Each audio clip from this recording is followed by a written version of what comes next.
All right, boys and girls, welcome to another episode of The Beard and the Bookie. As always, I am the Bookie, Dan Siegel. The man right there with the dial-up internet is the Beard, Josh. I'll say, hey, I'm gonna take the shot when I can. Okay, usually the chat is full of breaking my stones about the internet. So you coming in here looking like we're on dial-up, I can make mention. I can make mention too. Fair. You get your one. Hey, one's all I need. I'm not a greedy man.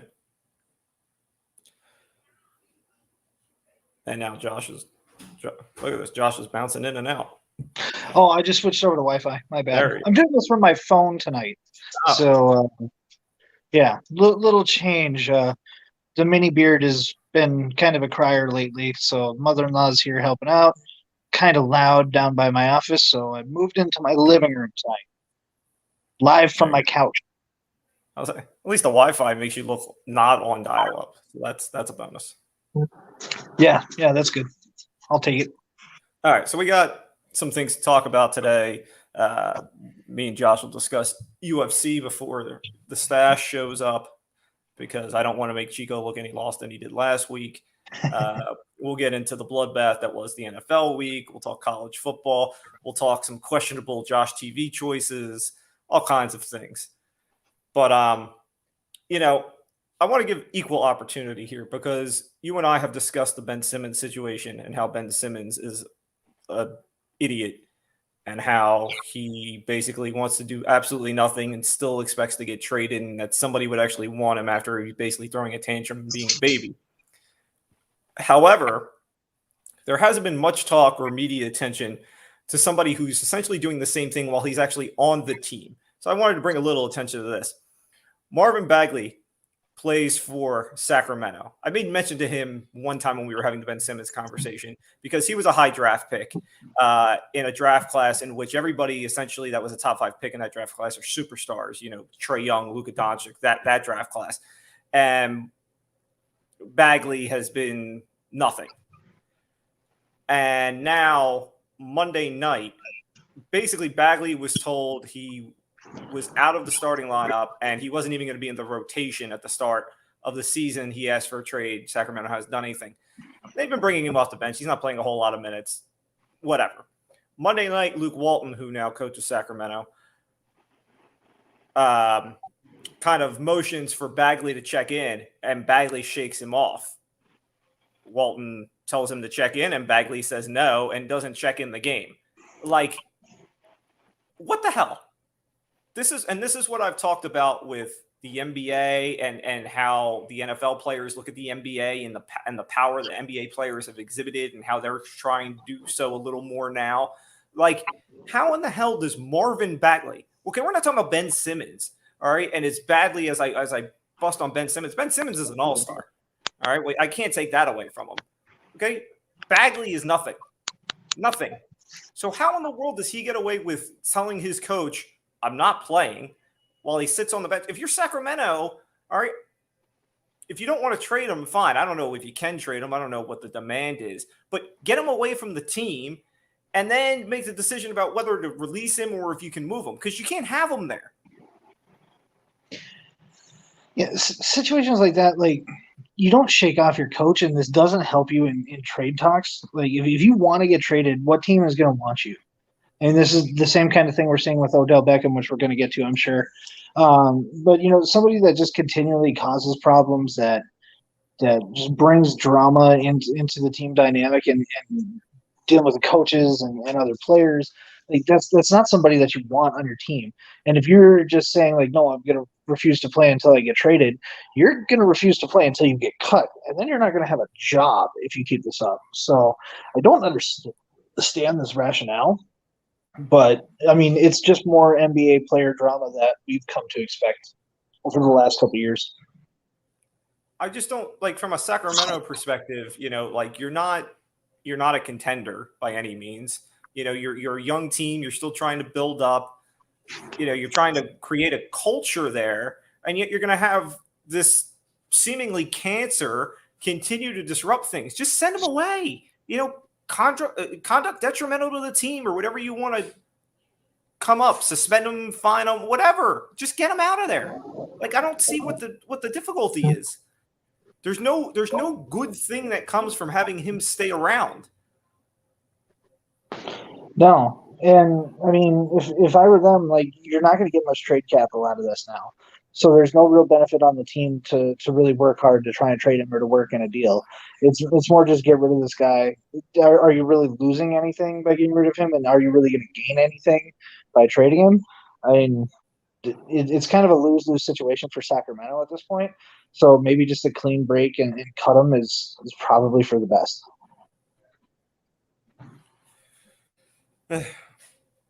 All right, so that's all our basketball conversation for the week, because I know Josh loves the basketball conversation so much. So much.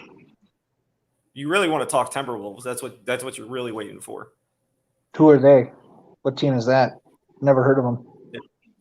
All right. So anyway, let's move to we can quickly talk some baseball. There's not much going on. The GM winter meetings are starting. We had our usual Scott Boras picking on the Mets back and forth thing going on there, because that's a yearly thing, which is always looked forward to, about how badly is he going to bash on the Mets. So we did that. Sources have said that the optimism for a deal to be struck before the deadline on the CBA is 0 to none.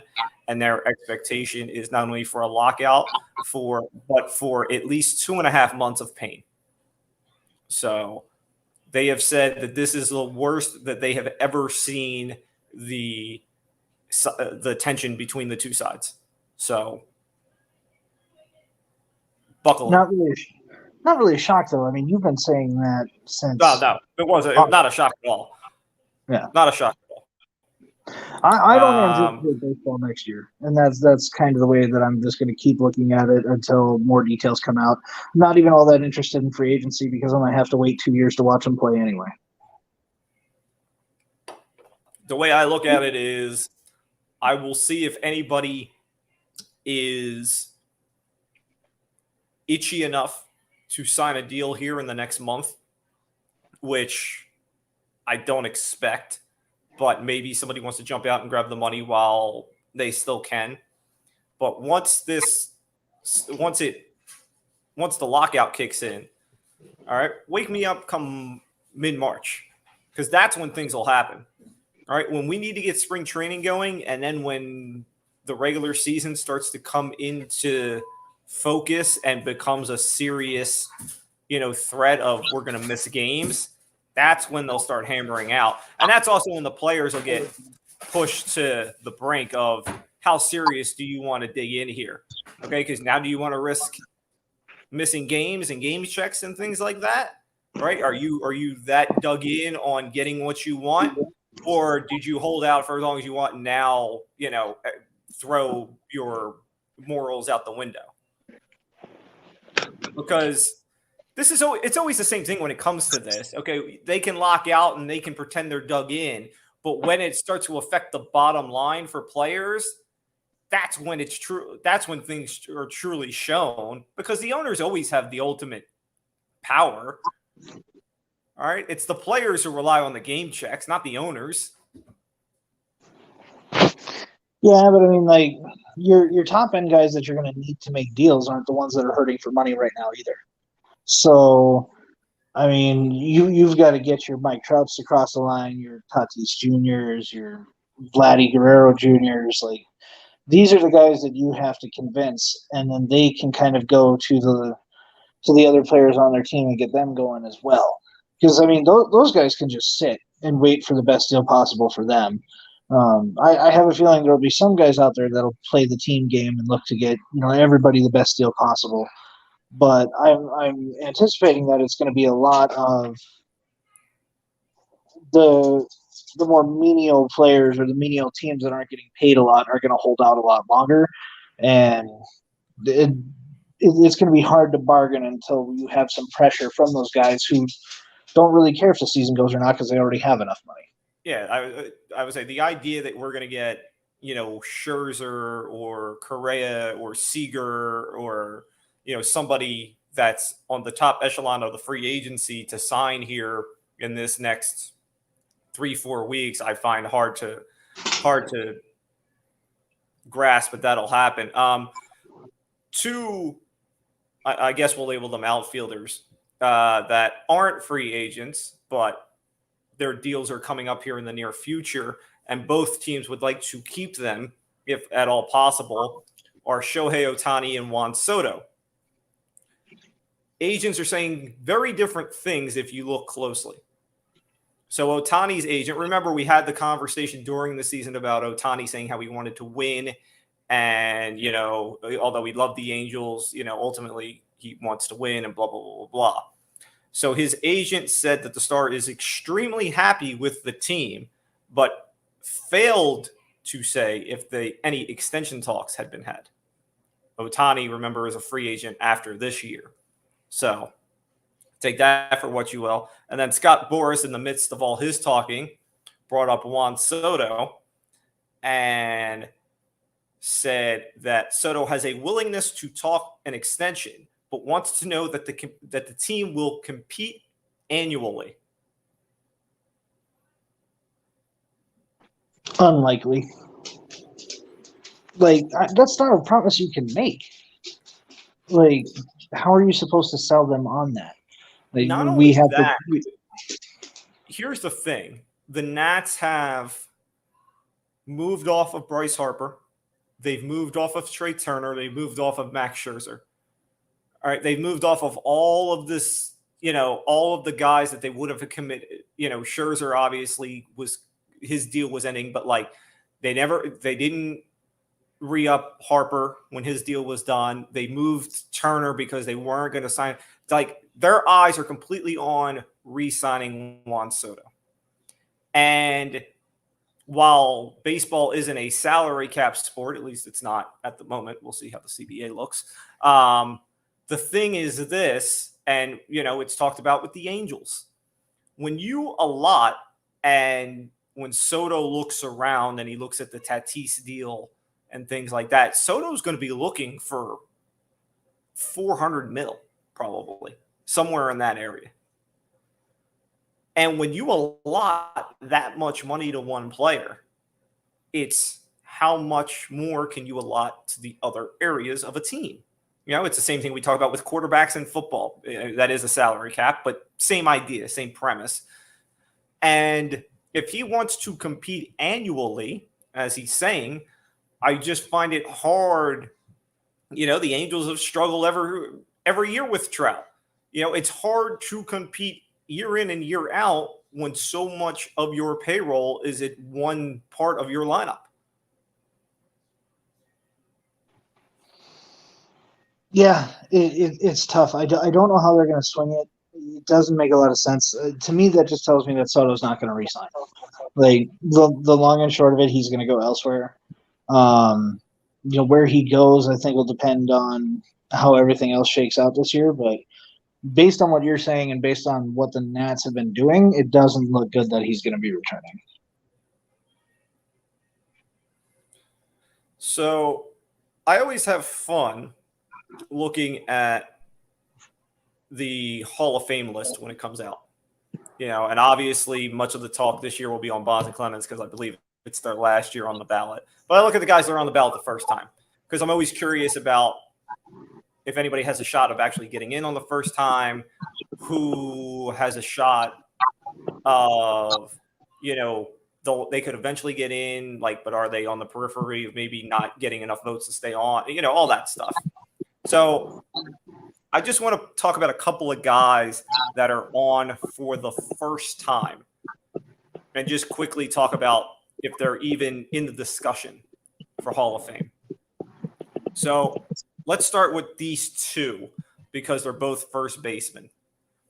Prince Fielder, Ryan Howard.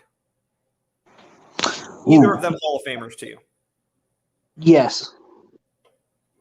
If I had to pick one or the other.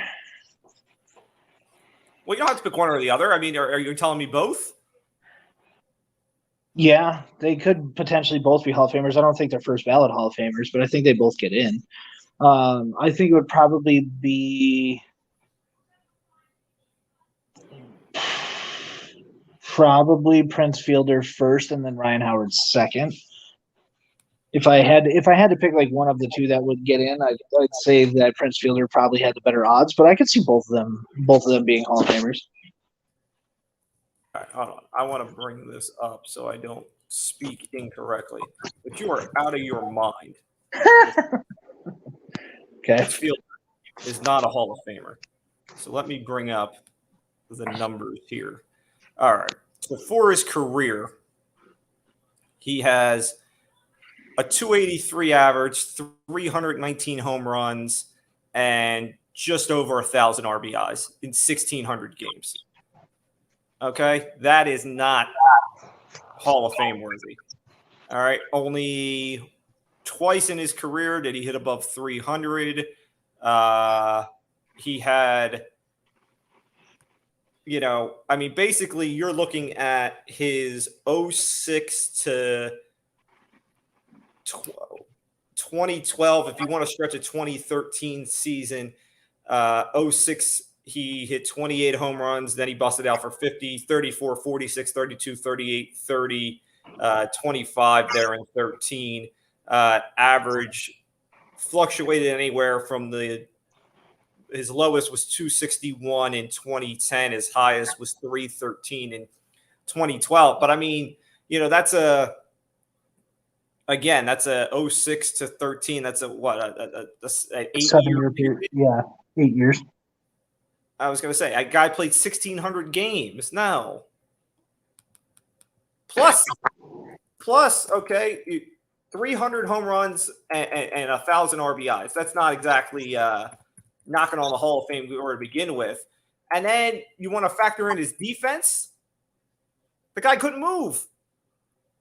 I think that's why he gets in the Hall of Fame. A dude that big, that's impressive. But you look at that 8-year stretch. Was he only in from 06 to 13, or did he come into the league before 2006? He had, hold on, I think he had 1 year before 06. Let me go back. Yeah, started in 05, ended in 2016. We can take out the 3 years with the Rangers. He did nothing in the 3 years. He had the one good year in 2015 where he hit 305 with 23 home runs, but the other 2 years combined, he hit under 250 with 11 home runs combined. So the Ranger years don't even count to me. I'm trying to just do quick math in my head about like in an 8-year, in a 11 or 12-year career, like how many home runs that averages. Because it's clearly not an RBI per game if he only had 1,000 in 1,600 games. So, I mean, a good 8-year stretch like that, though, can do wonders. Because you look at a guy like Joe Mauer, for instance.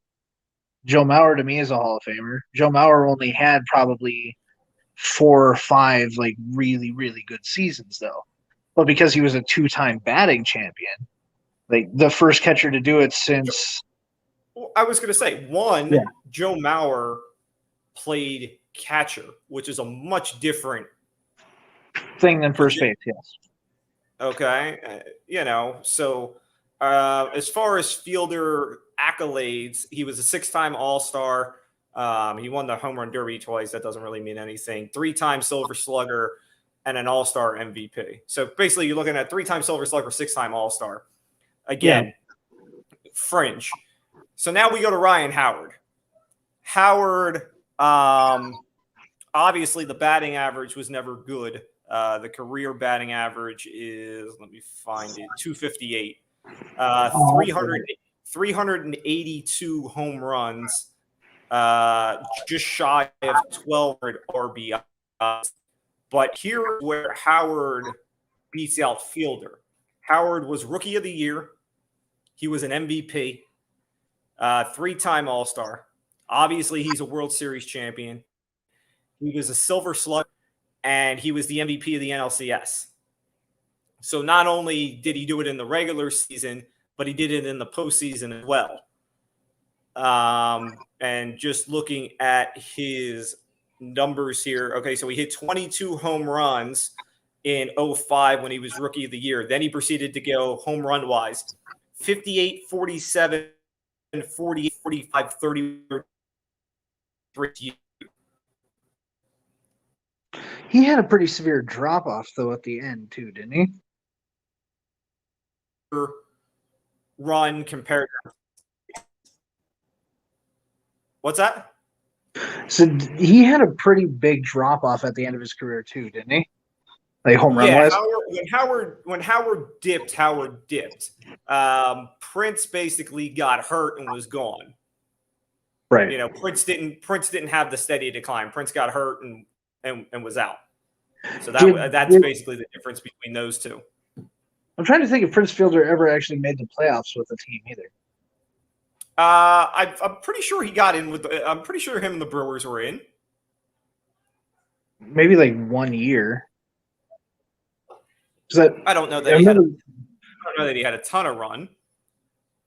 No, but I mean Ryan Howard was a part of a perennial contender there with Philly for a little while. So like with him, they had their 4-year run. Yeah. So I mean, like I feel like that gives him a leg up in the ability to get like MVPs and things like that because he had players around him that were able to get him into those situations where he could show off. Prince Fielder, I think, in that 8-year run, didn't really have that. Long story short, I don't think either of these guys are Hall of Famers. Yeah, I think if you put one in, you have to put both. Yeah, I would say neither of them had the extended, run. Howard had 6 years. Prince had 8. While Prince's of his 8 years, he was 6-time All-Star. Okay. Again, it's really hard to put in a guy with 300 home runs and 1,000 RBIs. It's just not. He doesn't stack up with other Hall of Fame first basemen or even guys that are argued should be in and aren't. He doesn't match up. Howard has the MVP, has things like that, but again, you're looking at a shorter, peak and a much more drastic drop off, in the 5-6 years following that peak that he still played. So neither guy to me is a Hall of Famer. One reliever on the ballot that's in his first year, I think, is interesting, is Jonathan Papelbon. Papelbon's a Hall of Famer, I would say. Reliever's a tricky one. Relievers are tricky because not everybody is Mariano Rivera, who's got all the postseason stuff and blah, blah, blah. And then all of a sudden, is a shoe-in and, and then everybody's banging for 100% kind of thing, which is garbage. Let's not forget Lee Smith before, Trevor Hoffman and Mariano Rivera. He led Major League Baseball in saves and couldn't get in the Hall of Fame. So reliever is always a tricky one. Papelbon, I don't know, because you always got to remember, too, the media votes, the writers vote on who gets in the Hall of Fame. Papelbon was never really a media guy. Okay, this is the same guy that him and Harper choked each other in the dugout. So, are you kink shaming? Is that why you bring that up? What's this? Are you kink shaming? Don't kink shame them. If they like to choke each other in the dugout, they're allowed to do that, okay? Let's see. Let me look up. So he was a 6-time All-Star.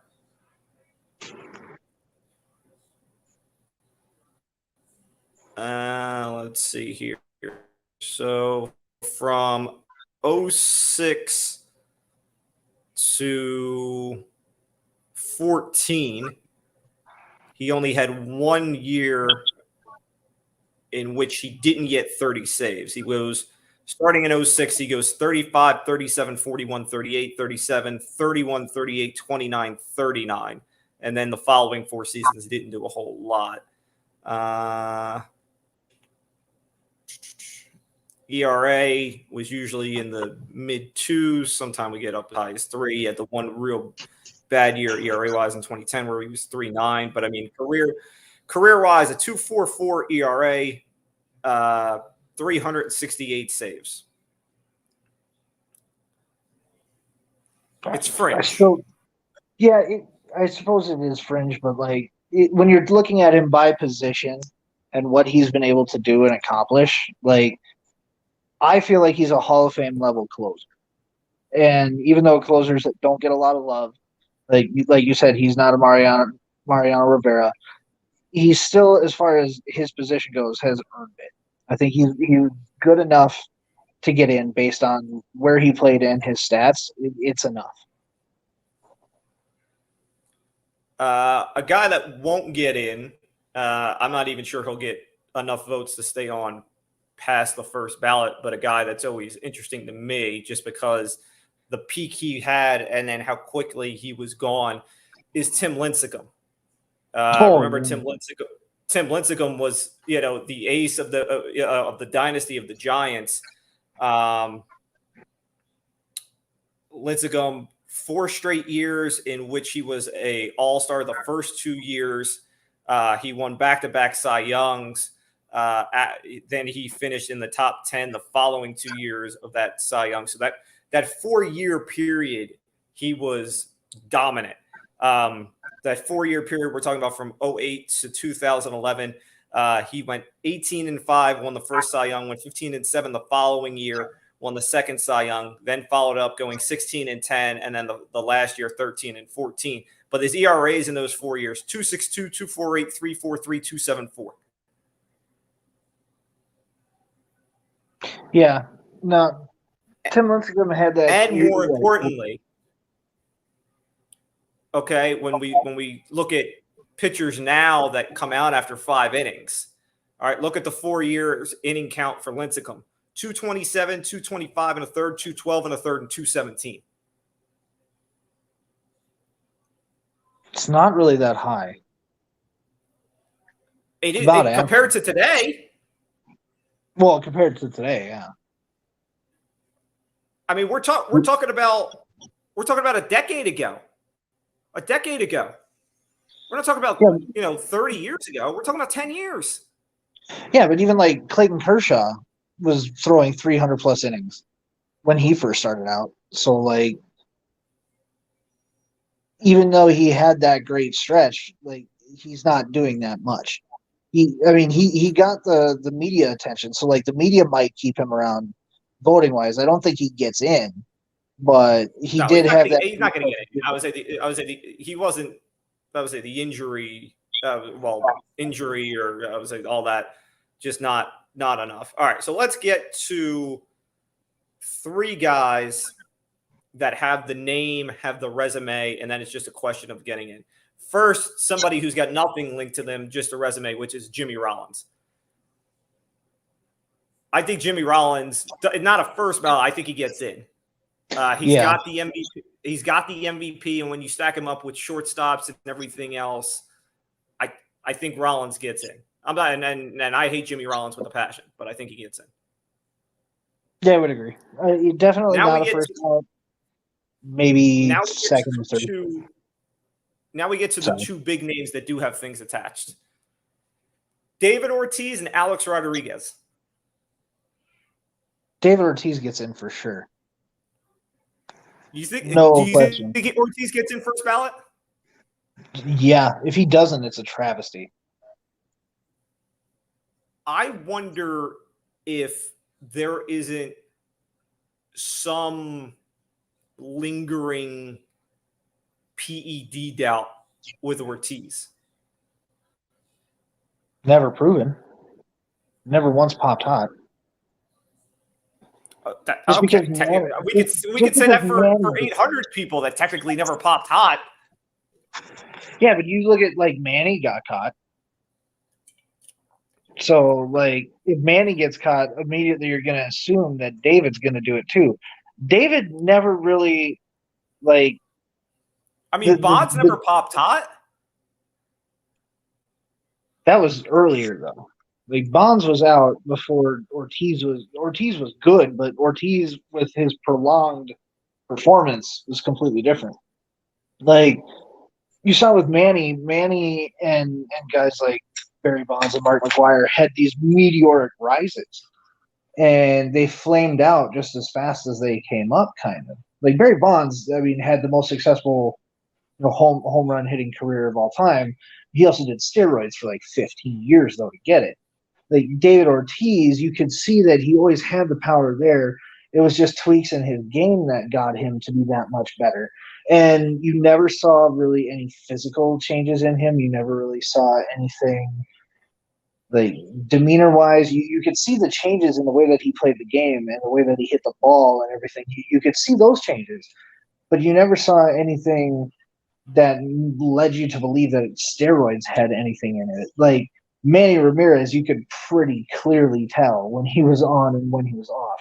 Same thing with like A-Rod. A-Rod to me is not a Hall of Famer because of the issues that he's had.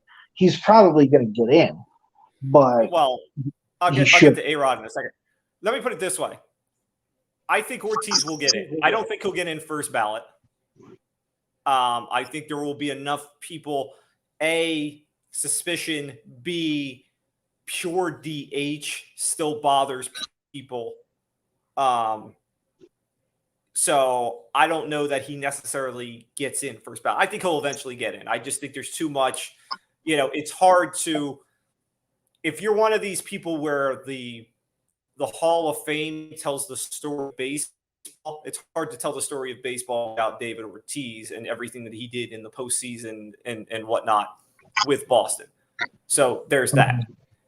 The Alex Rodriguez situation is different because Alex Rodriguez obviously got banned for the year and all of that stuff.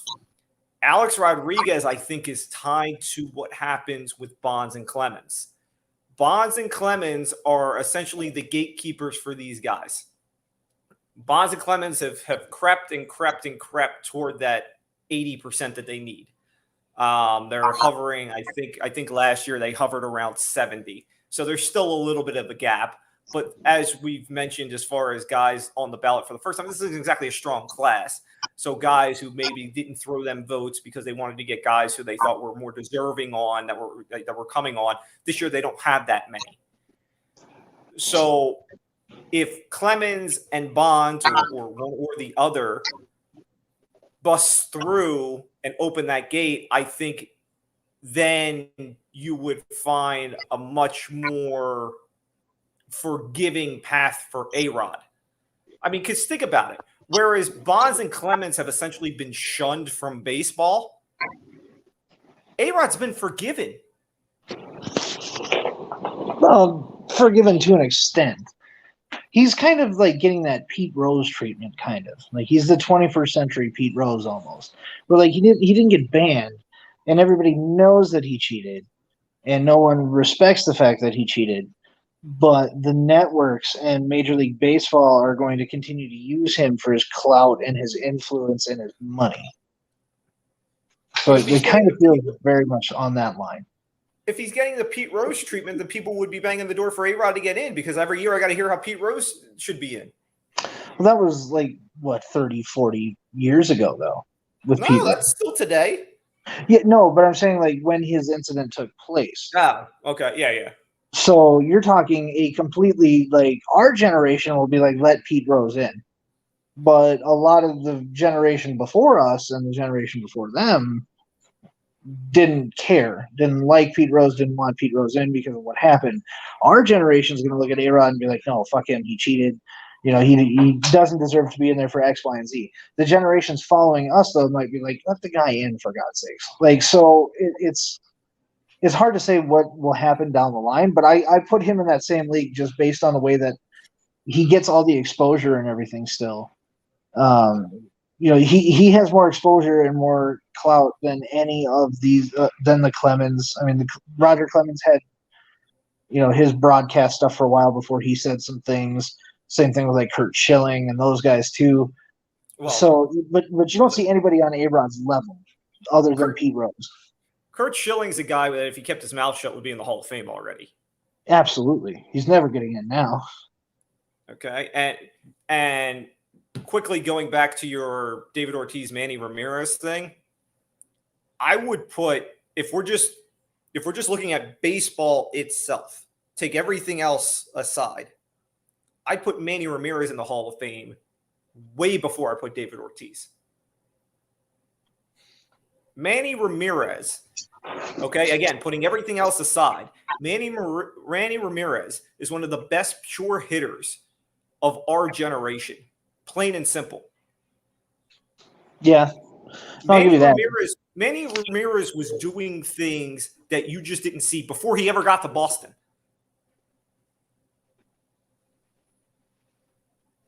So Yeah, no, that's fair. If you just go straight baseball, take everything else out of it, there's a lot of guys that would be in that aren't in.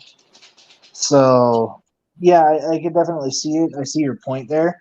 Just baseball, looking at it straight statistics and nothing else. Yeah, Manny was great. Manny was definitely he was a great hitter. I don't necessarily call him like he's not the best hitter I've ever seen. That's still Ken Griffey Jr. to me. But like Manny Ramirez was doing some pretty incredible things. But so were guys like Yoenis Cespedes. no. Cespedes was a Don't monster put too. Cespedes and Manny in the same sentence. No, I'm talking about baseball mechanics and like the way that they hit the ball and the things that they were doing that we had never really seen before. Like, the only thing that Cespedes ever did that was ever like eye popping was he kind of brought the big arm in the outfield back. Like when outfield arms had kind of dipped, Cespedes comes over from Cuba, and then all of a sudden he's in right field making that cannon throw, 250 feet to third base, throwing a guy out where normally you would think no shot. That's like what Cespedes is like bat wise. It's like, okay, he hit home runs, he would get hot like anybody else. Like he never did anything astronomical. Yeah, but I mean, his stats would never hold up to a Hall of Fame resume. But when you're talking about techniques and the way that he plays and how he changed it, I mean, he did a lot. So Cespedes is known for a bore. Yeah, that's fair. Whatever. All right, that's enough baseball. Let's move on to something you and I can actually talk about and argue about, which is UFC. I don't know that you can argue. You were totally wrong, so it's fine. I'll let you try and defend yourself, though, by all means. My parlay hit. That's all I really care about. You're welcome for that, too. So let's talk about the Gaethje-Chandler fight first. Obviously, just everything we thought it would be, just brutality for 3 rounds. I give Chandler a lot of respect. I thought Gaethje had a chance to put him away, and Chandler not only regrouped but came back and made a push to try and win the fight. There was an issue though at one point where there was an eye poke, and you and I both know normally you get an eye poke, both fighters go to the side, give the fighter a chance to recollect himself. Maybe even have the doctor come and take a look, whatever. There's we at least have a period of wait. That wasn't the case in this. All right. First, there was a punch that was thrown. And then it was basically, are you good? Let's go. Because I think if I'm not mistaken, it was toward the end of the round. Yeah, it was. I think it was the last, 25-ish seconds, if I remember right. Yeah. So Gaethje blasted the referee Michael Beltran for it. He said, "I hate to critique the guy. He's human and we make mistakes. I just think that pretty much every ref that I step out there with has a look in their eyes, and it's a look like they're shook, like they're intimidated by what just occurred. I understand that, but this is real life. I need them to be in game mode. We're not dealing with seconds anymore. This is way less than seconds. If you're going to break action, you've got to put your body in there. If you're going to get hit, that needs to be okay." And he's obviously talking about the cheap shot that Chandler gave him, because Gaethje obviously grabs at his eye, turns away. He's got his back to Chandler, and then Chandler gave him a shot to the side of the head. Yeah. I mean, certainly not the worst of the weird officiating we saw. during that card, but No. Yeah, I mean, and Mike Beltran is a guy that's known for being pretty fair and kind of on his game. He's not one that normally makes those mistakes. Got a pretty wicked mustache too, so I respect him. yes. But we've seen more and more stuff like this over the years than we really should. It's not as bad as it used to be, but that was pretty egregious. And I think that Beltran, because it was so late, and it was obvious kind of after the fact, but like in the moment, there was some questions to it. And Gaethje's not going to stop, or Chandler's not going to stop, especially when he's kind of been getting battered the entire time. Like if he sees the opportunity, he's going to go for it. It's really on Mike Beltran at that point. Unfortunately, Gaethje didn't get knocked out. Nothing happened to him. And, he still got the decision win, which is all great. Good. That's exactly how it should have played out. This would have been really bad had it not been called. And then that punch would have knocked Gaethje out. Like, had that happened, this would be a much bigger issue. And had that happened, then it probably costs Gaethje a ton of money because then there's no fight of the night. No fight of the night, no potential title shot, so no pay-per-view points on his next fight. Yeah, you're costing him a lot of money. Yeah, so needless to say, he's upset and can't blame him. The next two fights, I'm not really going to go into. Frankie got kicked in the chin, which we weren't surprised about. The heavyweight fight wasn't anything overly exciting. You and I talked about it last week, how that fight wasn't anything that we were really pumped about. So then we'll get to the fight that you were right and I was wrong. So there you go. We'll get that out of the way. Rose defends her title and defeats Zhang in the rematch. This one a lot closer than the first one, obviously. The first one ended with a kick. This one went the full 5. And, you and I were talking during the fight, going back and forth. And ultimately, I didn't understand Zhang. The exact reason why I thought Zhang would win the fight was the complete opposite of what I got in that fight. She was not aggressive. She looked scared of getting knocked out again. And she made no opportunity to take control of that fight. I mean, the scorecards are what the scorecards are. I mean, the one scorecard was ridiculous. But I'm never surprised at what we get from judges. But, I mean, you could have argued going into the 5th round that fight was 2-2, and the 5th round would have decided it. Okay? Mm-hmm. I'm not saying that's the case, but you could have argued that. And had that been the case, you had a champion in Rose who went out there knowing she needed to win that round and dominated the round. And you had a challenger, Zhang, who the title was 5 minutes away, and she made no attempt to do anything. She had her best opportunity was, I believe, in round 2, where she caught Rose with a punch, and Rose kind of stumbled back. Now throughout this card, there were many instances in which fighters would stumble and it looked like they were hit when in actuality they slipped. This was one that actually wasn't a slip. Zhang actually caught Rose on the chin. Rose stumbled, but then Zhang never followed. She never followed up. And that right there should have been the sign for me that this fight was over, but I was still clinging. But yeah, she was just not aggressive, and Rose wins. More power to Rose. And now it's, what do we get next? I mean, there's not much. There's a lot of fights that Rose can take, and I know that the big one is they're saying she's going to fight Joanna again. I hate that. I mean, I don't want it. I don't want it either. We've already seen it twice. It's been the same outcome the previous 2 times. Had Joanna won one of those, I'd be like, sure, let's go for the 3-peat. Not necessary. I loved somebody on Twitter said Rose took Weili's title and her haircut because you saw she had the little like afro thing going on in the fight. Zhang, I kind of expected this from her.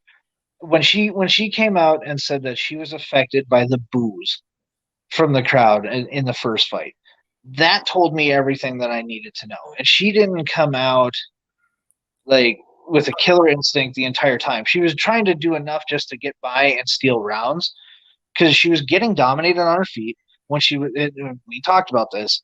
When she was taking her down, she wasn't doing anything with it. Rose was actively trying to fight back and get out of it and get back up. And so I was like, that's you may have ground control, but you're not doing anything with it. Well, there were two things. One, I'll admit, the Zhang Bu thing I didn't find out about until after the fight was about to start. Had I known that beforehand, might have changed my mind. So I was late to that information. And two, what you're talking about as far as them being on the ground. I think the biggest problem for Zhang was she almost felt comfortable being on her back. Like she felt she could fight from her back. And like that was the complete opposite of what you wanted to do. Because even optically, if she was fighting from her back, okay, like optically, okay, if Rose is on top of you for 3.5 minutes, it's not going to win you a round. I don't care what you're doing from the bottom. Mm-hmm. And you look at what Rose did when she was on the bottom. She's trying up kicks. She's trying strikes. She's trying to do everything to still score some damage to help get her up. Rose takes Zhang down with a beautiful double leg, I might add. That was pretty. And just dominates her for 3 minutes. It's not the most ground and pound heavy 3 minutes of ground control I've ever seen. But it was definitely apparent that when Zhang got taken down, I think she knew at that point that she had lost that fight. She didn't feel like getting up and trying to get it back to her feet where she was already getting beaten up. She wasn't in good positions to try and get a reversal or to try and switch her position up. So she just kind of laid there and took it. And I think that is just more of a defining factor of who she is. I think her game plan was gone the moment that Rose started beating her up on the feet. When she started picking her apart, which was very early, then you see the takedowns, which Rose let her get the takedowns. Like Rose's takedown defense, I thought was a lot better than that. Maybe she just wasn't expecting it, so she didn't train as hard on it. But overall, that fight went pretty much how I expected it to. I know you were telling me, and like Daniel Cormier was saying how like Weili's up big in this fight, and I was like, no, she's really not. No, the argument was, and while I didn't agree with it, I could see how one could come to it. Was you could have the first 3 rounds, there was no real like conclusiveness to it was whose round it was. Like you could have argued either way in the first 3 rounds. The 4th round was purely a Rose round. That one was pure and away Rose. So going into the 5th, I think Cormier had made the statement of it could potentially be 3-1 Zhang going into the 5th. All right, now that was coming off a 4th round in which, or no, not the 4th round. It was the 5th round where we said it could have been a 10-8 because of just how much time she spent in control on the ground. So anyway, like I said, Cormier said it could have been 3-1 going into the 5th.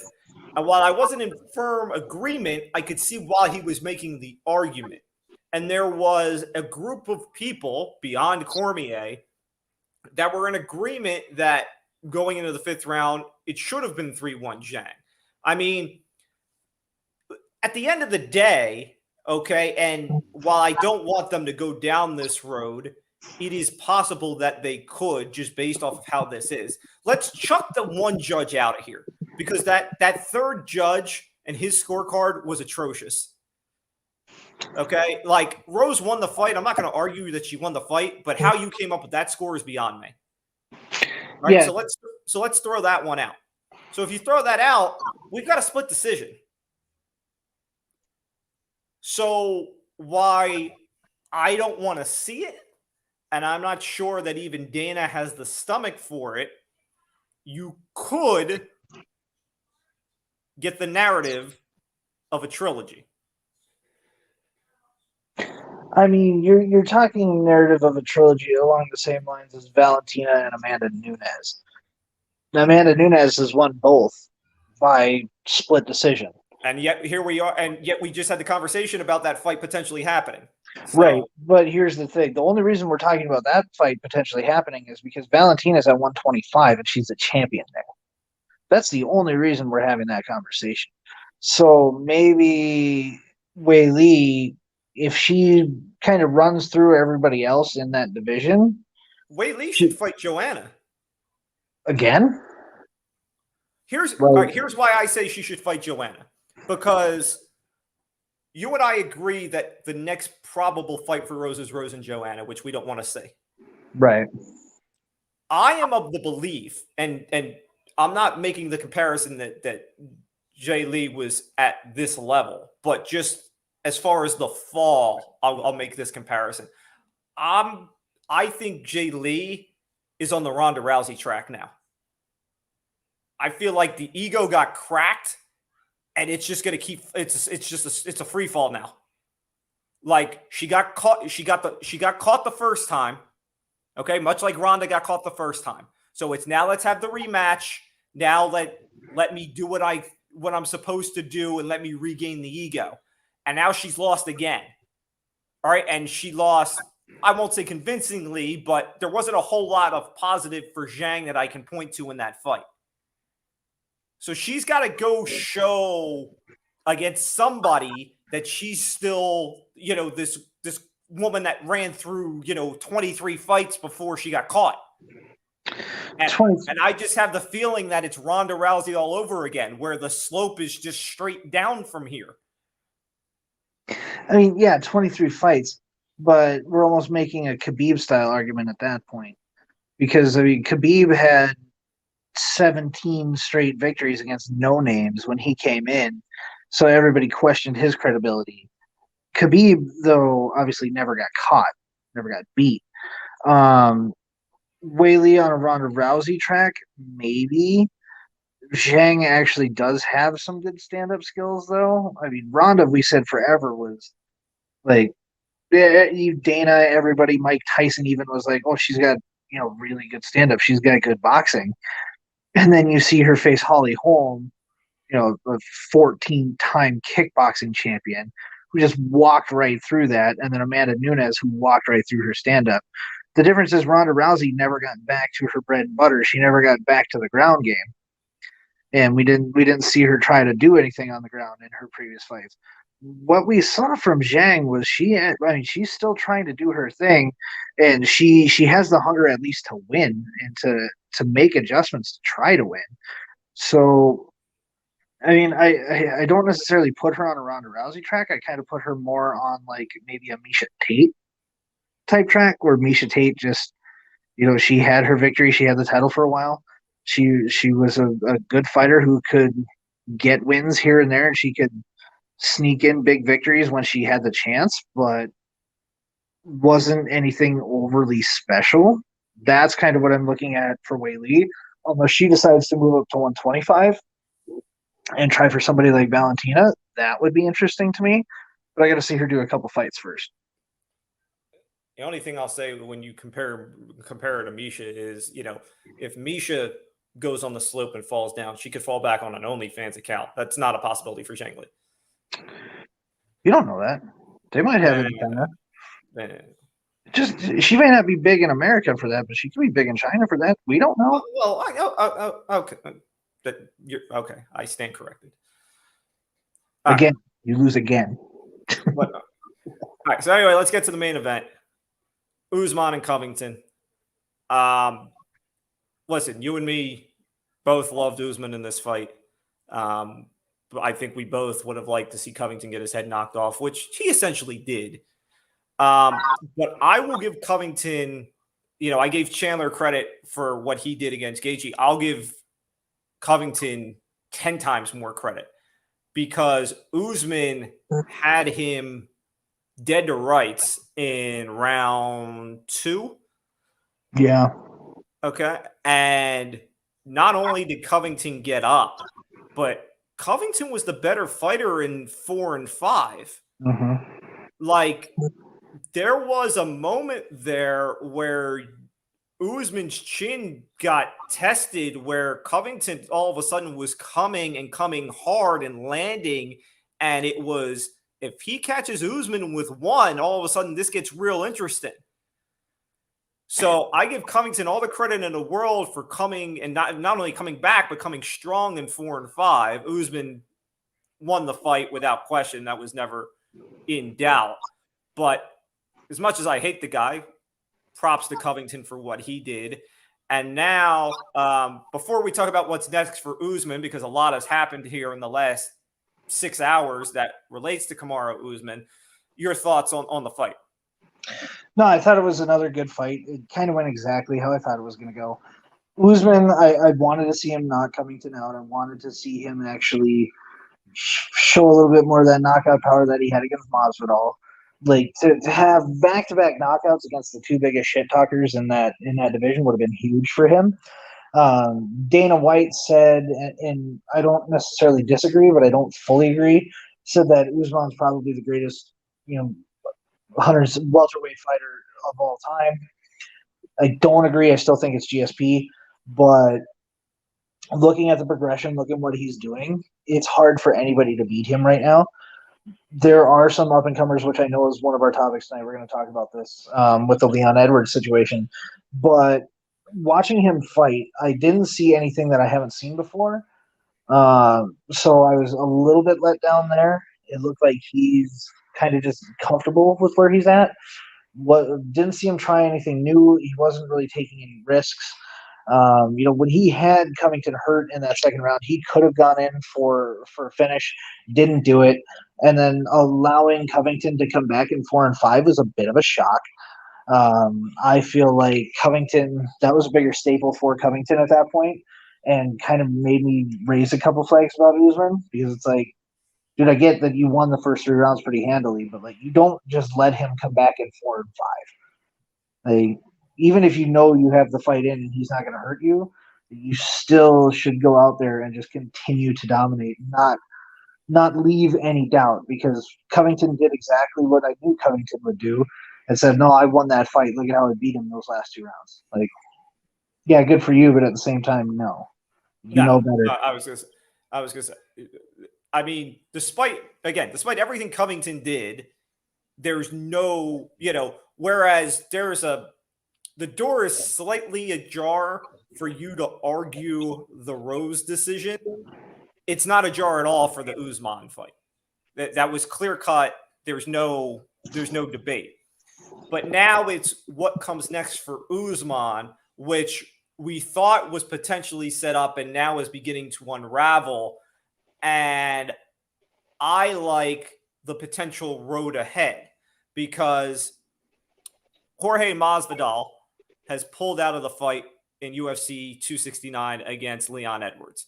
That, for all assumptions, was, winner would get Usman next. Mm-hmm. Edwards tweeted, disappointed, but honestly, I knew this fraud didn't want to fight me anyway. He was just a stop off on the way to the title. The goal remains the same. Much needed family time now. Usman, I'll see you soon. So Edwards feels like Masvidal has dropped out. My path is clear, and I'm obviously next up. Whereas somebody else has chirped up, and this is the fight that I want to see, because this is the guy, and the stash is here, and we will bring him on in a second because he doesn't know anything about what we're talking about, so there's no need to bring him in here yet. This is the guy that I want to see, and this is the guy that we talked about, which is Chimaev. And Chimaev immediately went to Leon Edwards and said, let's go, bro. We can do it. Make it happen, Dana. Make it happen. What's interesting here is I don't see Leon Edwards taking that fight. No, I don't think Edwards would take that fight either. But if I'm Dana, I'm doing everything I can to make that fight happen. Well, Edwards doesn't want the fight because he knows what I know, which is if he takes that fight, he's not getting Usman. And Chimaev is the opponent that Usman needs. Yeah. Because for everything you just said about the Covington fight and how Usman didn't do anything new and he didn't feel prayer. Chimaev is the wake-up call. Leon Edwards is not the wake-up call. We've seen the Leon Edwards track. Chimaev is the wake-up call. Chimaev is the guy who is the threat now in this division. And if we're going to claim that Usman is all-time, he's got to take down Chimaev. And Chimaev is the missile that's coming. And what's interesting here is, like, if Leon Edwards doesn't take this fight, he could argue whatever he wants to argue, but you're just giving Chimaev more credit. Like, you're just putting more hype to his name. So I think if Leon Edwards takes that fight, I think he loses. He could win. I mean, we haven't really seen Chimaev fight somebody at that level, so he could lose. I don't think he does. But you're exactly right. If Leon Edwards takes that fight, he knows he's not getting Usman, so he doesn't want to risk it. I think he would rather just say, nope, Masvidal was out. He was the guy. I now get the number one contender, or I'll wait for Masvidal to come back, and then I'll fight Usman. But I don't think he wants anything to do with it, and I don't think we're going to get it. As much as I would also love to see it, I don't think we're going to get it. We need it. We don't need it. We want it. No. Here's the thing. Unlike Bleacher Report, okay, who I am not, okay, when they come up with 7 fights that we need to have, all right, which are just a bunch of, matches that or fights that we've talked about that we've seen 300 times that we don't want to see again. Mm-hmm. This is something that needs to happen, because if you want some life to this division and some, like, neither of us believe that if had the Masvidal fight happened, no matter who won that fight, neither of us took them seriously against Usman. No. Okay? If Chimaev got Leon Edwards, and you and I are in agreement that he probably beats Leon Edwards, despite the fact that he hasn't fought anybody of Edwards' level yet. But if he got through Leon Edwards, and all of a sudden you had Chimaev and Usman, that's all you're going to hear about, because that is the threat to Usman. Okay? Like, we didn't take Covington seriously, right? We don't take Edwards seriously. We wouldn't take Masvidal seriously. We will take Chimaev seriously. Yeah, that's why I think the fight that you need is Chimaev versus Usman. You don't necessarily need it to be Leon Edwards. It could be anybody in the top 5. I need it to be Edwards, because Edwards is supposedly next in line, so he's got to knock him off. But I think if Edwards doesn't take this fight, and Chimaev gets a guy in the top 5 and walks through that guy, Chimaev will bounce Edwards for the title without Edwards doing anything. At that point, Edwards could fight Masvidal, and even if he won, still not get it. They would give it to Chimaev at that point. If I'm Dana, okay, this is where I want Dana to show a little power and show a little balls and stop watching, Canelo Alvarez while the fight's going on in front of him. Okay? Go to Leon Edwards and tell him, here's the deal. You're going to fight Chimaev, or you can sit here and wait for Masvidal or wait for whatever you want, but you're not getting Usman.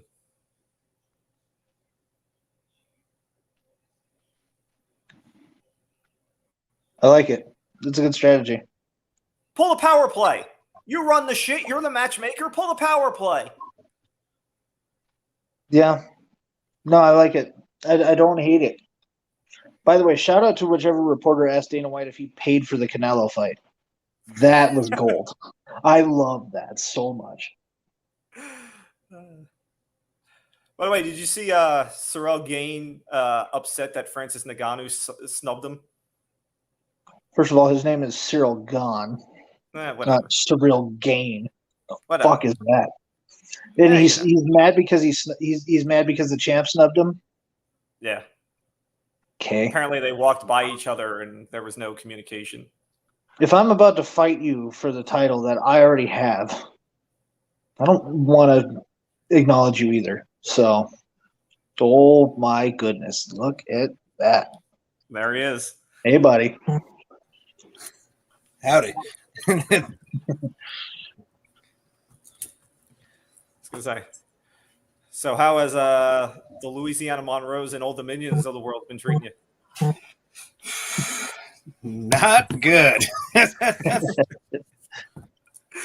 they're going to bounce back. All right. So now that the stash is here, we can pivot from what we've been talking about into football. And let's talk with the obvious big topic here of the past few days, which is Aaron Rodgers. Last week, Aaron Rodgers obviously came down with COVID. Then came out with all this talk about, him previously saying he was immunized. So on Friday, he goes on the Pat McAfee show and talks about the whole situation and talks about how he is allergic to an ingredient in the vaccines. So the only thing that was available to him was the Johnson & Johnson vaccine, which, was eventually pulled because people were having, weird after effects, yada, yada, yada. And, him in talking to several people, one of which included Joe Rogan, which I'm not sure was the best name to throw out there. He's taken a more holistic approach to building up antibodies to try and fight COVID, yada, yada, yada. And that was that. Obviously, this has been a kettle pot of all kinds of things. There has been a fallout from the league, which we will get to. But before we do either of that, I want to just talk to you both. You both obviously watched the interview with McAfee. I want to know where you stand on if you are pro Rodgers or anti Rodgers with his explanation and stance on the whole vaccination immunization thing. Well, Chico, since you just got here, I'm gonna let you go first.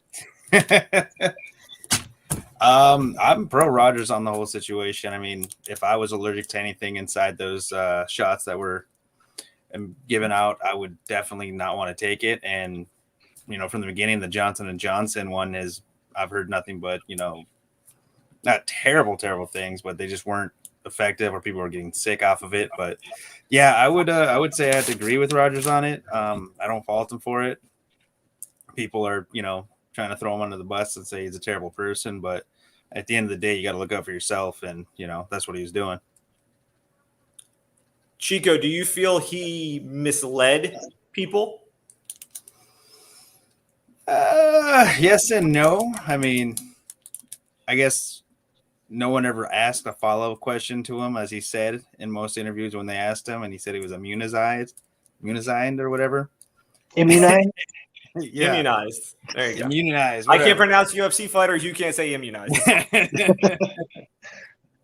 But he could have came out with it and said it right away. But if no one did ask him a follow-up question about it, and he's not at fault for not answering the question that wasn't asked. All right, Josh. So this is hard for me. Okay. So I know you struggle because your inner hatred of Aaron Rodgers is boiling. Yeah, it's strong. I'm 100% for his comments about body autonomy and the fact that he had an allergy that prevents him from being able to take the Moderna and the other one, and only Pfizer. leaving Johnson & Johnson. Yeah, the Pfizer and the Moderna. I'm with you on that. Like, if it's not medically good for you to take it, I understand. Don't take it. Like that's fine. I do feel that he did mislead people though, because he said he was immunized. He was in fact not immunized. He felt that he was giving himself the best protection that he could without being able to get the vaccines. But the Johnson & Johnson thing, yes, there was 8 people. I believe it was 8. 8 people had blood clot issues, so they pulled it from being given. Then, after they had fixed those issues and had been reevaluated by the FDA, it was reintroduced and it was allowed to be given. I know tons of people that have gotten the Johnson & Johnson and been perfectly fine. So I don't necessarily agree with him there. Like you may not trust it, and that's one thing. That's your choice. That's fine. But when you had the ability to get it and chose not to, you can't go out there and say that you're immunized. He comes out and says, I followed every protocol that the league told me to follow, even though they're making me out to be anybody who's not vaccinated to be a terrible person. I agreed with him on that. I felt like the protocol should be the same regardless of whether you're vaccinated or not. Like every player should be treated the same across the board. When he talked about how vaccinated players only need to be checked once every 2 weeks, whereas he has to be checked every single day. Like that is definitely something that is an issue that I have a problem with. I don't necessarily agree with that. But like his whole issue with not wearing a mask when he's in a room full of reporters who have all been vaccinated, who don't have COVID, and he's standing up there and he's not vaccinated, like, and not wearing a mask, like, just because he feels it's a stupid rule, that's where he loses me. Is I don't care if you think it's stupid. If it's a rule, you've got to follow it, especially when you're telling people that you're immunized. If you're actively trying to mislead when you do that, then. So even coaches that are vaccinated have to still wear a mask. So you're intentionally misleading. You may not think that you are, but you are, and that's where he loses me on it. I don't care if he never gets vaccinated. Honestly, be out with COVID more. It just makes it easier for me as a Vikings fan. So, and that's not a pretty situation as it is. But yeah, I didn't have an issue with the way that he came across, the way that he argued it. I just feel like he absolutely misled people, even if the question wasn't asked or like they weren't asked to expand on it. The moment he told me he took ivermectin and now has better immunity than everybody else, he lost me. Like you can't win an argument with me if you're bringing in a horse parasite medicine. You can't do it, even though ivermectin is for humans to deal with like parasites and things like that. There is a human version of it. You're not going to win an argument with me if you bring that up as a reason why you're in a better chance of never getting COVID again is because you took that ivermectin. You're not going to win with me.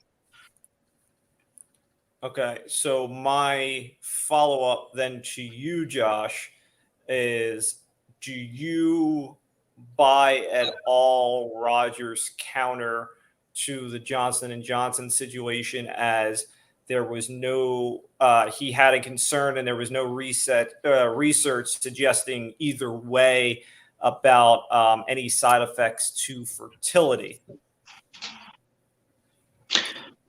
No, because I got the vaccine and I have a kid, like literally right around the same time. So I think, I know people with Johnson & Johnson that have gotten pregnant, and there's nothing in any of these that have links to infertility. So I don't, if that's whatever fear he wants to use in his own mind to get across it, I can't tell him he's wrong. But if he goes out there and actually looks for the research, it's there. There is no issues with it. He's going to trust his team of doctors who he feels is out there looking for his health better than anybody else's. And that's fine. But the research I can do in 5 minutes on my phone will tell me that everything he's being told is full of shit. So I don't know. And I live with a nurse, so I'm pretty sure what she would be able to tell me is more accurate. Yeah, I was going to say we both have that. We both have that on our side, and I have another extra caveat to this, which I'll go to in a second. First off, again, he brings up Joe Rogan. Bringing up Joe Rogan's not going to win you any argument, none whatsoever. I was going to say there are a lot more. I was going to, anybody who's ever listened to the Joe Rogan podcast, which, if you think this show is long, go listen to a Joe Rogan podcast. Joe Rogan is Mr. I know everything. So using him as your basis for, knowing something that maybe others don't probably isn't the best way to go about things. Well, to be fair, Joe Rogan's the first person that says, I don't know why anybody would listen to me. I'm an idiot. I just bring on Well, really smart people. So, yes, like, yes. I would say Joe is not carrying the torch for knowing everything and anything, but nevertheless, not exactly sure that's the name I would have run with in my speech. yeah, Now, if I want to talk about people that are going to make me better health wise, yeah, Joe Rogan's a very healthy guy, and he has a carnivore diet and all this stuff, and he's a very manly man, and I would give my left nut to go elk hunting with him. Sure, I would do all of those things, but am I going to trust him with my healthcare? No. Do I trust him to maybe have some contacts within healthcare that are going to help with his opinions? Yes, but I don't trust him as any kind of medical expert. And when he brought on that dude from CNN, it was all biased information anyway. I do watch this podcast, so I've seen a lot of this nonsense play out. None of it is factual, but his fans eat it up like it is factual. So that's the hard part. I tried to get through one Joe Rogan podcast. I fell asleep. It's that long. You're like not I watching. woke up, it was still going. So again, you and I are married to nurses. Yes. The one caveat on my end, sorry, Chico. The one caveat on my end is my wife, unfortunately, is immunocompromised, which is something that Rogers went into. So I got a lot of what Rogers was talking about. The one thing that Rogers didn't talk about is that there was, or I should say there is, an alternative to the vaccine. Because if you are badly immunocompromised, if you are, a cancer patient or if your immune system is shot, okay, then the vaccine is not an option for you. You cannot take the vaccine. So what they do is they essentially give you a dead strain of the disease of COVID and give you that as a way to try and help your immune system build up the immunities. I'm not saying that necessarily was an option for Aaron Rodgers, but what I'm saying is that when you're telling me the vaccines weren't an option for you for whichever reason, okay, and you want to go the healthy route, that's fine. I know all about this. This is nothing that I am not going through in my everyday life. But I know of an option that was there, an option that is not dangerous in any way, shape, or form, and is only made to help build up your antibodies and immunity toward not just the one, but the various strains, because you always talked about how COVID mutates and blah, blah, blah, blah. Okay. This is built to try and fight off however COVID were to attack you, or what the strain is. There was no talk of that. Was no mention. Yep. So I am on the Aaron Rodgers personal talk. That is my big issue, where I got a lot of what he was saying, but he also left a lot out. Okay. Mm-hmm. Because for people who aren't going through it and don't know it, there's a lot that he's just not telling you. So that was my issue. Now let's flip it. On the NFL side, I'm 100% with Aaron Rodgers. 100%. Because this is Roger Goodell hypocrisy 101. We already knew it. We talked about it last week. He's proven it, which we'll get to in a moment. But this is everything I ever thought it was and more. Okay? First off, what sense does it make? You made mention to how Rodgers has to get tested every day, right? Then he has to wait in the car for an hour and a half before he's allowed in the building after testing to make sure that he's clean. While if you're vaccinated, you only get tested once every couple of weeks. So what sense does it make now that Rodgers has gotten COVID, right, and he's still not vaccinated? He won't get tested for 90 days. What sense does that can make? I think that's the like the immunity time frame on it. No, I know what it is, but it makes no sense. It makes no sense. Well, I think he's the only, like, when he says that he's better, he's better built to not get COVID. He's right, because for the next 90 days, he pretty much can't get it again because of the immunity that he has in his system. He has true immunity basically for 90 days. So good for him. Sucks for me because I won't get any more Jordan Love games in the regular season thanks to that. But it's one of those arguments where it's like, knowing that you have full immunity is the only reason that you shouldn't be tested on a daily basis, in my opinion. Okay, so I'm going to. I know how you guys always love my analogies on this show. Okay, but I think you'll like this one because of the road I'm about to go down. So Rodgers has stated all these protocols are meant to basically separate the vaccinated from the unvaccinated, to basically put out there that if you are, if you're unvaccinated, we're going to show the world that you are unvaccinated. All right, that's basically the way that Rodgers presented it. And from going through the protocols, it's kind of hard to disagree with them based off of how it was laid out, as far as what they have unvaccinated people do as opposed to vaccinated. So I don't disagree with them there. So, and I'm sure you'll love this, why don't we just put stars on them? Okay? Why don't we just tell the unvaccinated who they are and put them in a damn line?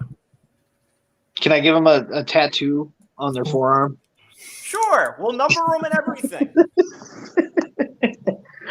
I mean, come on. All right, and now let's flip it, because we talked about last week. I said, because we talked about, we had all the questions about where was Rodgers wearing the mask, where wasn't he? We found out that he was apparently wearing it everywhere except for the press conference, which is like the one place you probably should, because that's the place that everybody sees. So then it was, okay, well, what's the fallout going to be? Because the league's going to have to do something. The other teams are pressuring them because they're like, yeah, we've got to follow the protocols. He's not following the protocol. What are you going to do? So we've gotten the fallout. Aaron Rodgers was fined $14,000 for ignoring the COVID protocols the entire season. This past week, CeeDee Lamb was fined $20,000 for having his jersey untucked.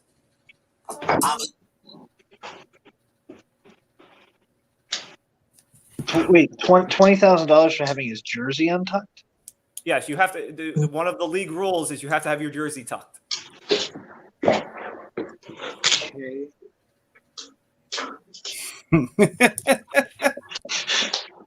Okay. How much did Odell Beckham get fined for that, like, Rolex that he wore during the game that one time? Oh, I don't. That's a good question. I forget. That was a good number. That was a high number. It was. I think it was like 125,000 or something like that. Yeah, it was a big number. 20,000. But what have we learned? We have learned that not tucking your jersey in or wearing unauthorized sneakers or other things are a lot more painful to the brand than following their protocol. Why? Because their protocol is bullshit. Well, and see, like, the thing is I think the NFL's had the same protocol. They haven't really made too many adjustments to it since they put it out, since they rolled it out. And you know what? That's funny, because if you listen to Jay Glazer talks about how the protocols change every week.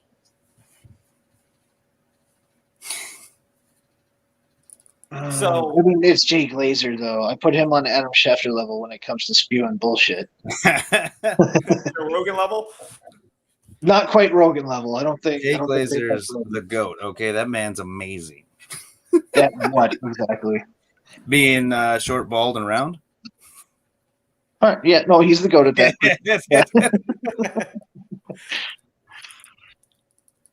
But it was 20,000 for that roll or that watch that Beckham had. Oh, It's 20,000. No, Okay. no. All right. So the Rolex and the untucked jersey are the same amount. Oh no, there's another Hmm. zero on that. Never mind. 200,000. It's more than the watch. Chico can't follow the zeros over there. Look, I just got off work. Okay, I'm a little tired still. It's that Las Vegas school system, bro. You're not wrong. Got teachers like our boy Adrian out there. I don't expect you to know math at all. That's fine. No, I was gonna say if that's who taught you, I don't expect you to be able to read anything. That man can barely type. And he can't read. Yeah, it's true. All right, so let's segue since we talked about Odell wearing a Rolex. Odell can't wear a jersey right now because he doesn't have a team. Following what we talked about last week with his dad and LeBron and all that stuff, the Browns, who again are idiots and didn't trade them when they had the opportunity, decided to release them. He cleared waivers as we expected. No, for the fools in our chat, the Lions did not put in a waiver claim. Nobody was going to assume almost $8 million the rest of the year when they can get him for essentially pennies on the dollar. So he's cleared waivers. The last report was he's going to wait a few days before making decisions. So I don't expect him to play for anybody on Sunday. We've heard various teams. Apparently, Green Bay offered him the vet minimum to go there. The Saints are involved. I don't know how much he would love Trevor Siemian throwing him the ball. The Chiefs are involved. The Patriots are involved. Where do we think Odell ultimately ends up?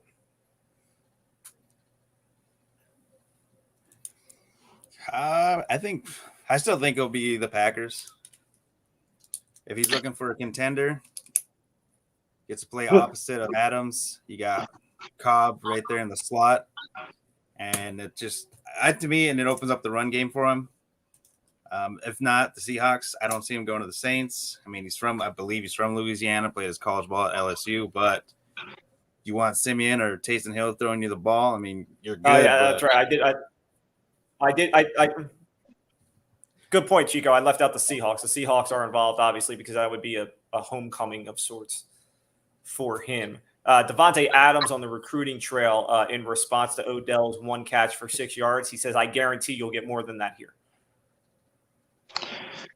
Yeah, but not at the vet minimum. He's only going to want one catch per game at the vet minimum. This is going back to kind of that NBA dude that we talked about at the beginning of the show. No one's going to pay money for this guy. Like he cleared waivers because nobody wanted to give him $8 million. It's basically a vet minimum from any team at this point. If I had to choose, I would say, go ahead. Yeah, he's not going to get big money from anybody. I mean, you're looking at, even if somebody had cap room, he's looking at getting $2 million, something like, he's not getting a ton of money here. I mean, the vet minimum, I think it accounts to something like just under 800,000 for the rest of the year. So didn't the Chiefs just pick up Josh Gordon? I think he's on the roster. Whether he's a viable receiver is. They don't have really viable receivers outside of Tyreek Hill, so it is what it is. I think if any team, I think it's the Seahawks. I think him and Russ Wilson and DK and Tyler Lockett is a pretty nasty combo for Russ to work with, considering they don't have a running game up there. I would like that trio. It would be good for Russ to have another weapon. It would be really bad for my fantasy teams, but I'd be okay with it. I've said this all week. Odell needs to go to a team where he's not going to be able to blame the way the games go or anything on race, because he's always had a white quarterback and he's always bitched about how he's not getting enough targets, which to an extent, I saw the video that he posted about all the missed throws that Baker had against him in that game or in the games this year. It's fair point. But if you go play with Russ Wilson, I think we might see an attitude change, or like we might potentially just see Odell not complain as much and focus more on his play. Would be nice. I mean, don't get me wrong. I love seeing him lose to a kicking net. Literally, like my favorite Odell Beckham moment ever. But I think the Seahawks is a good fit for him. It would be a good place. New Orleans, maybe with Michael Thomas being out for the rest of the year, sure, but again, no quarterback to throw to. Odell would only probably go to the Seahawks knowing that Russ is coming back this season, so he doesn't have to worry about Geno Smith throwing to him too much. But yeah, I think Seattle's a pretty clear cut winner because the Chiefs don't need him. Packers could use him, but they have Lazard, they have Cobb, they have Valdez Scantling, they have Tanyan, and they have Adams. So, like, where is he going to fit on that roster? Where is he going to fit in that wide receiver roster? That's my question there. Well, and you got to worry about the front office. The Packers aren't going to pay for anything anyways to help anyone out. That's why they offered him that league minimum or the vet minimum. So yeah, I am far from an Odell apologist, but I will clarify one thing. When he was bitching on the Giants, he never complained about not getting the ball, because that was one thing that Eli did. Was Eli and him never had any issues as far as their connection and Odell getting targets. Odell bitched because, we all remember the famous, ironically, right before they played the Packers, the famous let's get on a boat with Timbs and no shirts and take a picture. And the Giants have been garbage ever since. So following that, when the Giants weren't good, Odell was bitching because they weren't winning. Wasn't about not getting the ball. He was getting the ball fine. He just couldn't win. So there's that. I'll give you two teams. One that I'm surprised hasn't been mentioned, and then the one that I think he will ultimately end up with. The one I'm surprised hasn't been mentioned is Baltimore. that team's all run, no pass. But here's the thing. We have had the conversations, and you look at last week where he threw for over 400 yards, about them making Lamar more into a passer. And you look at that team, Bateman has been hurt most of the year. He's just starting to play, just starting to kind of show what he is. All right. Who is the true number one receiver in Baltimore? Hollywood Brown. Mark Andrews. Okay, that says all you need to know.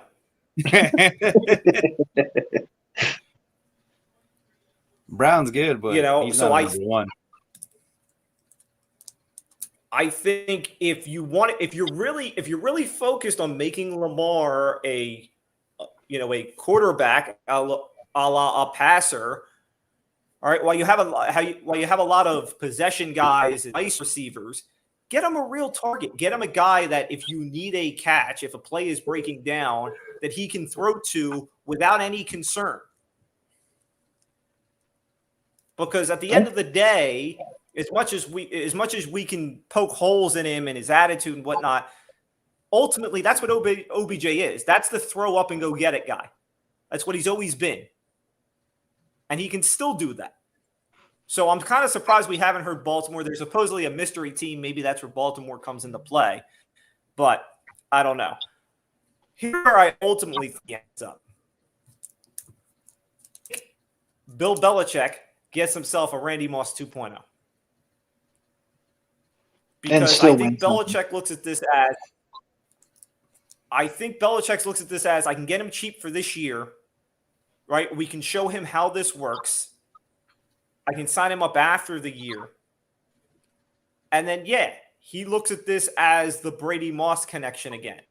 And I think Belichick believes that despite all of the warts of Odell inside that Patriot umbrella, Belichick looks at all the quote-unquote problem childs that they've brought in and they've handled and sees Odell as no different. And Odell has openly spoken about his appreciation toward Belichick and the Patriot organization and the Patriot way.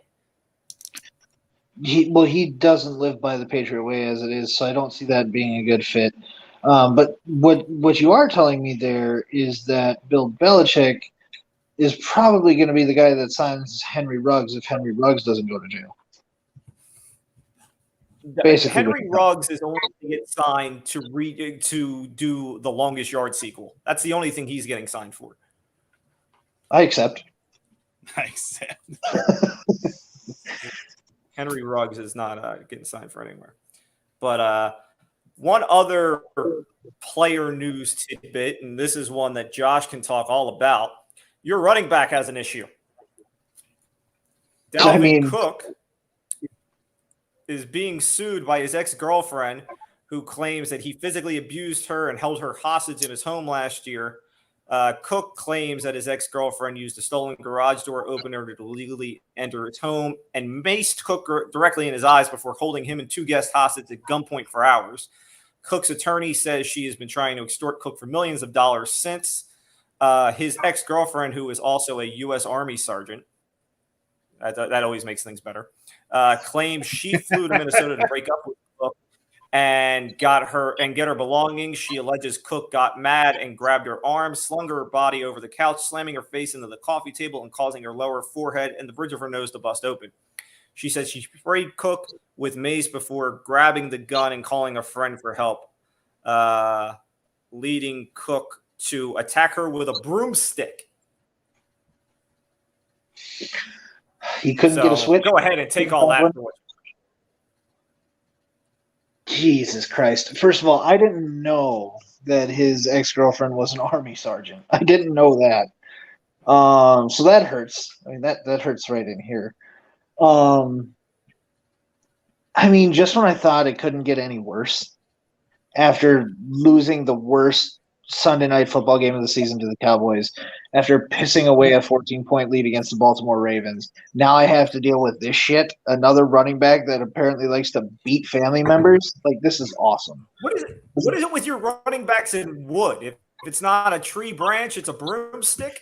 Apparently. Like, does he think he's fucking Harry Potter or something? Like, what the fuck are you gonna do? I got a broomstick. I got a gun. I got a jar of dirt. Is that where we're fucking going here? Just be old school and do like, everybody in the 70s and 80s grew up and hit them, use your belt. My question is, why is this coming out now?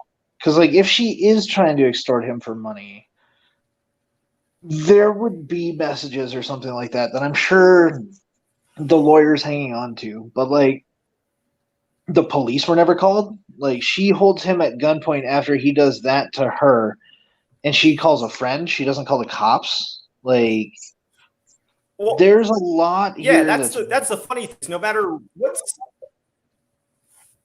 what side of the story you want to maybe believe, either way, we have a gun, a guy getting maced, and no cops called.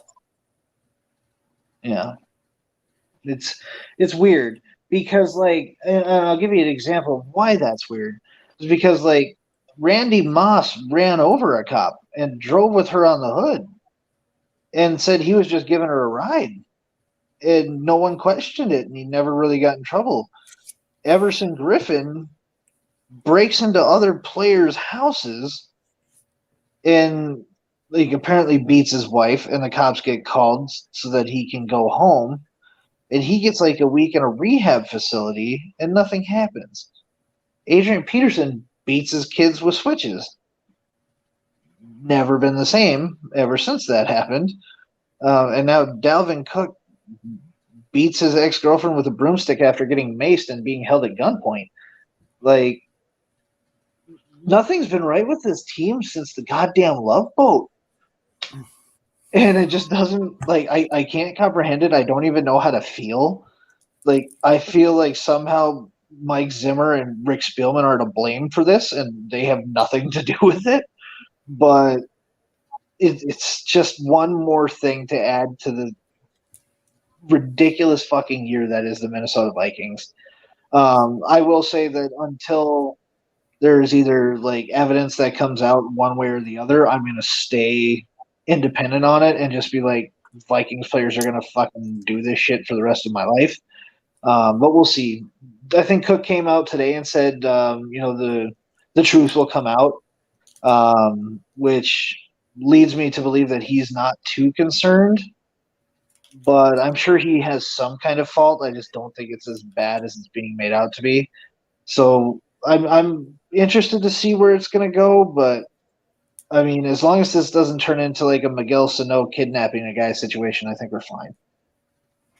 Chico, before you respond, I thought the best thing that Cook, or at least the most interesting thing that Cook said was, after this all came out, the league hasn't contacted me. As far as I know, they don't want to talk to me. I'm playing on Sunday. So, all good. Well, I hope he plays on Sunday. I got him in my fantasy squad. So, what are they drinking? The Superior water up there, Josh? What's going on? Dude, the waters of Lake Minnetonka, as Prince always said. You gotta go cleanse yourself. If they were up in the lakes of Minnetonka, this wouldn't be happening. They'd be all calm and collective. Spoiler, that's where the Love Boat took place, was on Lake Minnetonka. So it's been soiled for 20 years now. It's whatever. Didn't Griffin also run out of a ambulance once? I think so, yeah. Like in downtown Minneapolis. Wasn't he butt naked running down the street or something? That was that same incident, yeah. He was butt naked running down the street and then broke into a teammate's house. Yeah. And then the good old Minnesota PD, he's fine. We'll just go grab him, yeah.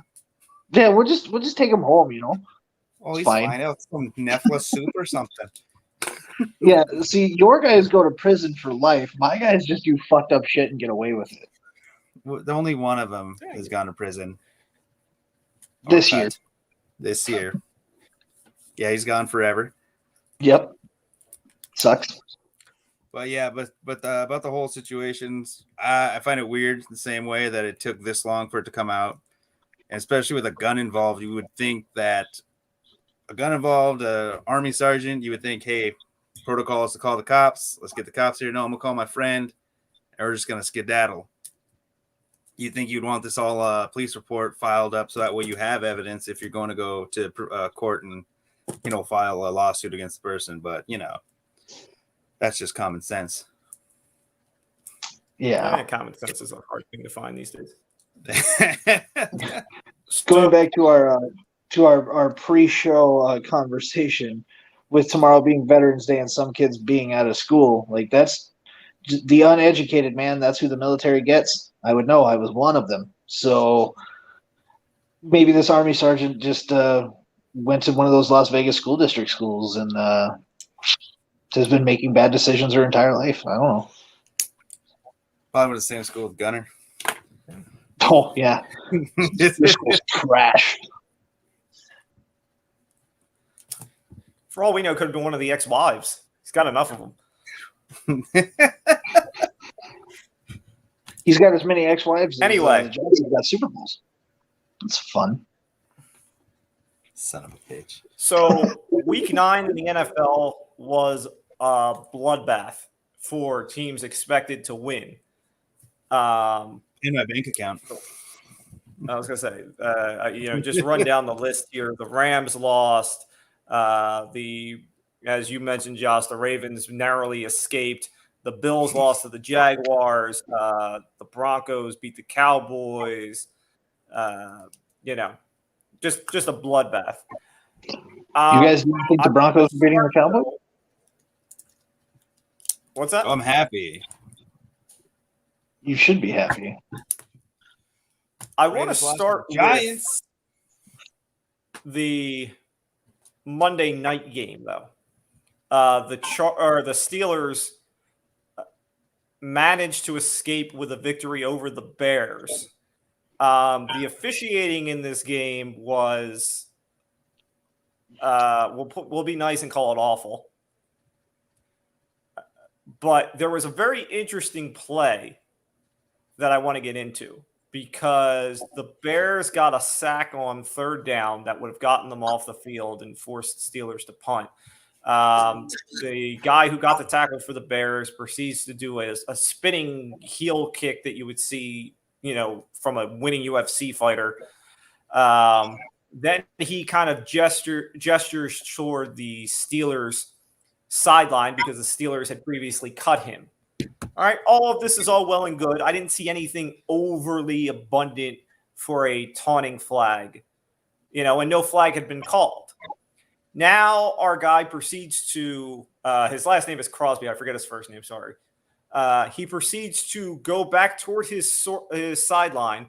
He's walking past referee Tony Carante, who proceeds to throw an NHL-style hip check at said player and then throw the flag for taunting.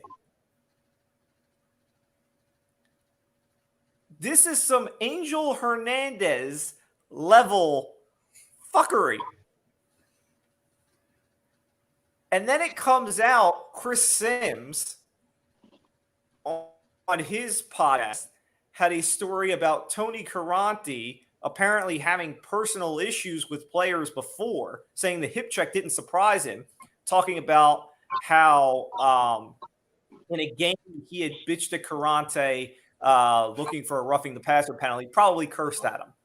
So when they come out of TV timeouts, usually the referee will blow the whistle to signal to them that they're coming out of the timeout and to start getting their play situated. Carante was not signaling for Sims to start the play coming out of TV timeouts. So, and this was going on, and he said this happened for like 3 or 4 breaks. Finally, Sims said something like, "Hey, are you going to give me a heads up when we're coming out of breaks?" And Carante's response was, "Hey, are you going to apologize to me?" How the hell does this happen? Okay, I have long bitched at the NFL for getting real refs and not these lawyers and doctors who decide to make this their weekend getaways. Like, hey, I'm going to go officiate an NFL football game this weekend. Look at me. Okay, like, get some actual damn referees in here. And I got this guy throwing hip checks like he's freaking Chris Pronger. Deep pull, but I respect it.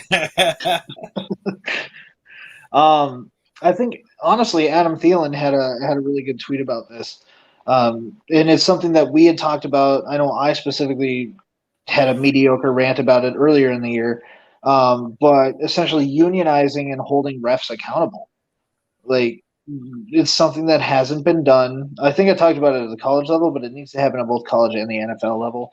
Like, you can't allow things like this to go unpunished. You can't just say, like, okay, that reffing crew is not gonna get a game next week. Like, no, you need to make them go, like, send them to the AFL or whatever fucking Dwayne The Rock Johnson football league is coming. Like, you need to send them over there with that bullshit. And then maybe they'll get a chance that they can figure it out. But you don't make that many egregious calls and do that kind of crazy shit. Like, with the amount of taunting calls for random reasons we've seen this year, I expect at least one taunting call the next – I don't even know who the Vikings play on Sunday because I just don't care anymore. But whoever it is, I want them to get a taunting flag every time they go out to kick a field goal against us because it's taunting our kicker. Okay? Like, at the rate this is going, that's what I expect now. So it's ridiculous. They've got to fix something. Just for the record, you get the Chargers this week. Oh, Justin Herbert, we might actually win a game. That's cool. I don't know. I didn't actually watch the game. I was attending something else, but I did see the video and many pictures of this, and it to me clearly looks like this ref shoves his hip right into the player.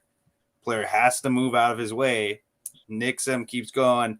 Ref throws a flag. I don't know how the league doesn't come out and say something, how Goodell doesn't come out and say something, or even like, hey, we're going to investigate and look more into this, see if this is, something that is occurring regularly or whatnot. But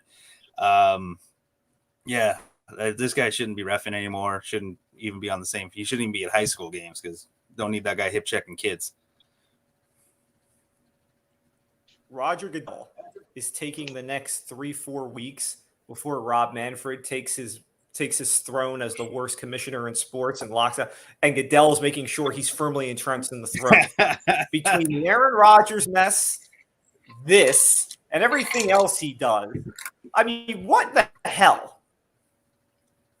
I mean, we always knew Roger Goodell was a piece of shit, but he's just firmly solidifying himself here with the mess that he continually puts himself in.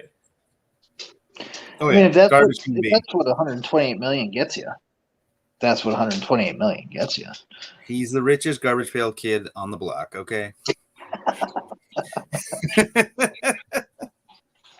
I will say that ref does have a place in one game, and it's wherever Trent Dilfer's coaching. Like that ref and Trent Dilfer are probably best friends. Listen, that kid deserved to be yelled at. Okay. It's Phil Dawson's kid. I don't care. Yell at him.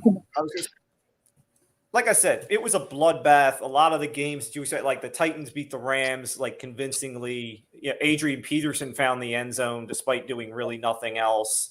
You know, there's not a whole lot I want to dive into unless you guys want to dive anything in particular. The only question, two questions I have coming out of the week are, you know, we kind of we've been dismissing the Titans. We dismiss them even more when Henry goes out. And they've now beaten seemingly every big team that we could put in front of them, including the Rams without Derrick Henry.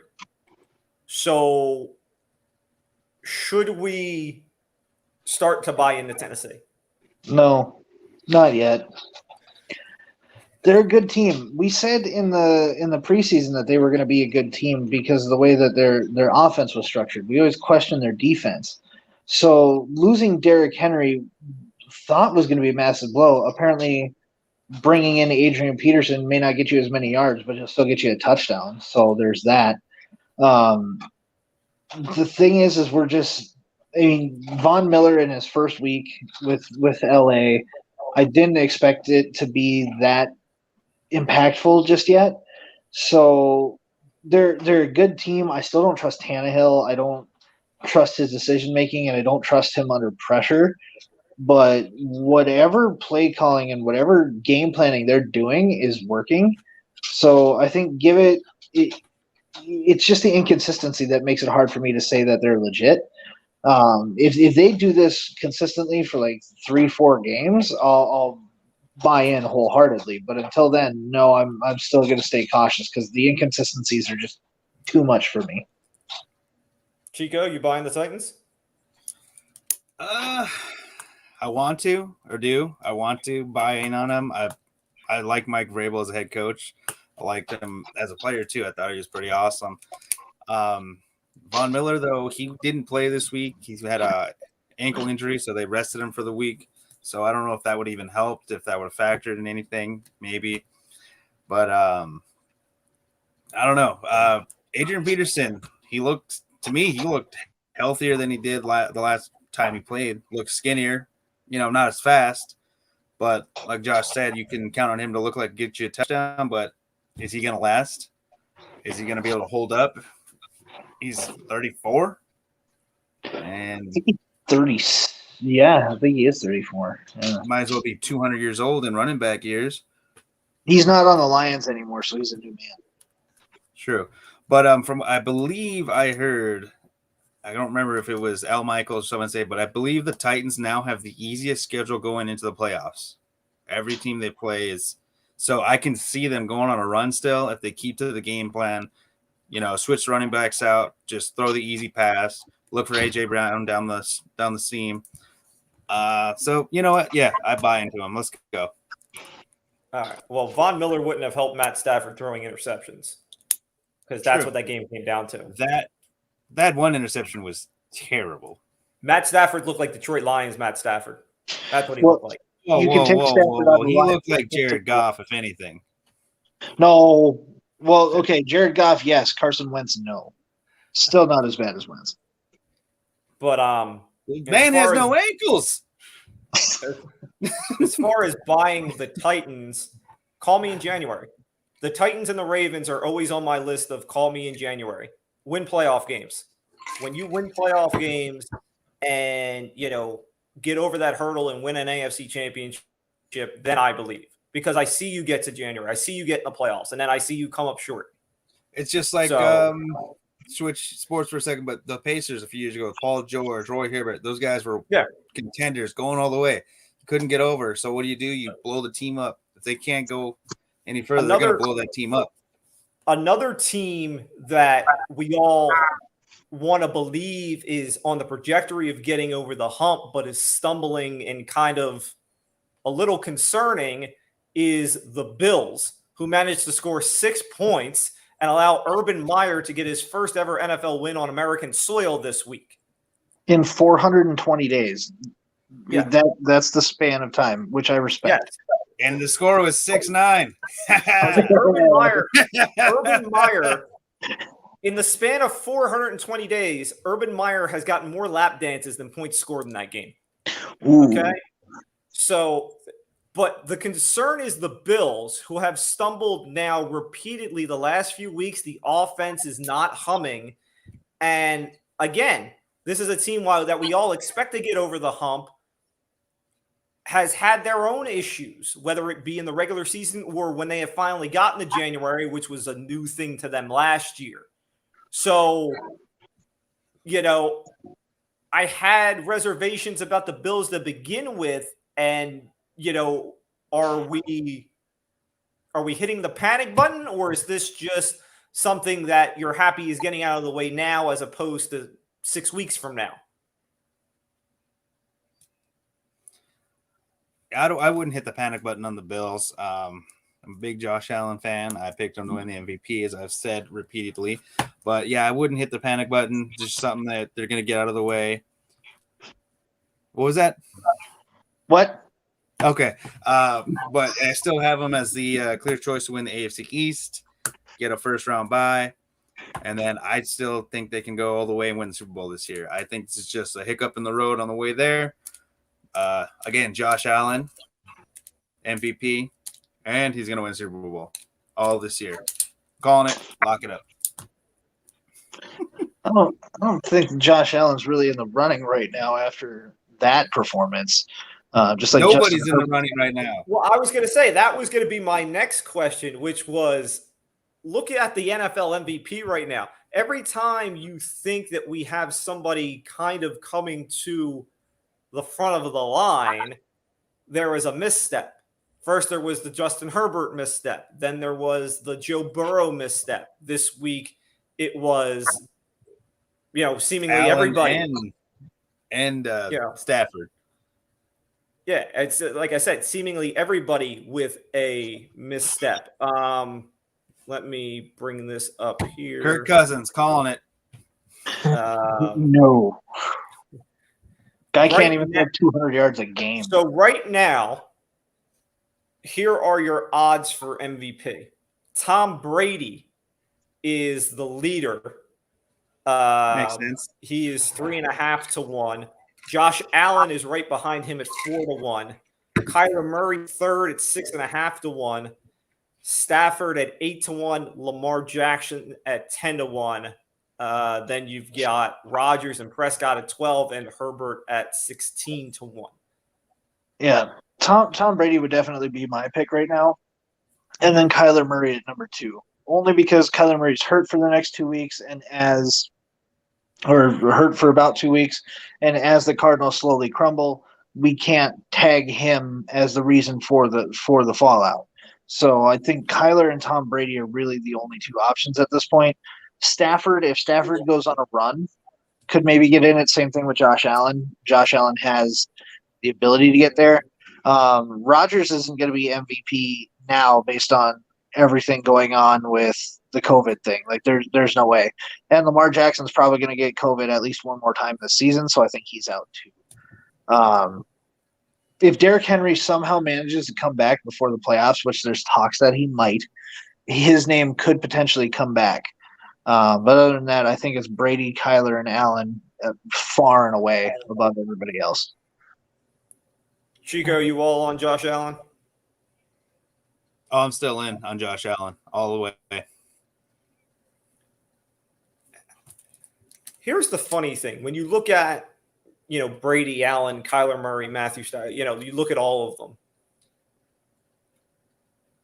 Put the COVID aside. Doesn't last week more proof that Aaron Rodgers should still be MVP? I mean, No. the Cardinals put Colt McCoy in and won. That's true. The Packers couldn't move the ball against the Chiefs. You, me, Chico, and 8 guys could move the ball against the Chiefs. And I would even let Gunner quarterback still move the ball. Yeah, but Matt Nagy or Matt LaFleur. I said Matt Nagy. Jesus Christ. I know, right? Well, it basically looked like the same play calling. Matt LaFleur said that Jordan Love actually didn't do that bad. So that touchdown he threw at the end of the game looked nice. Matt LaFleur managed to do something I didn't think was possible. He made Cliff Kingsbury look like a good NFL coach. Because Cliff Kingsbury outcoached him like it was Belichick against a 5-year-old. It was horrible. Robert Saleh? Oof. Ooh, I went there. I don't care.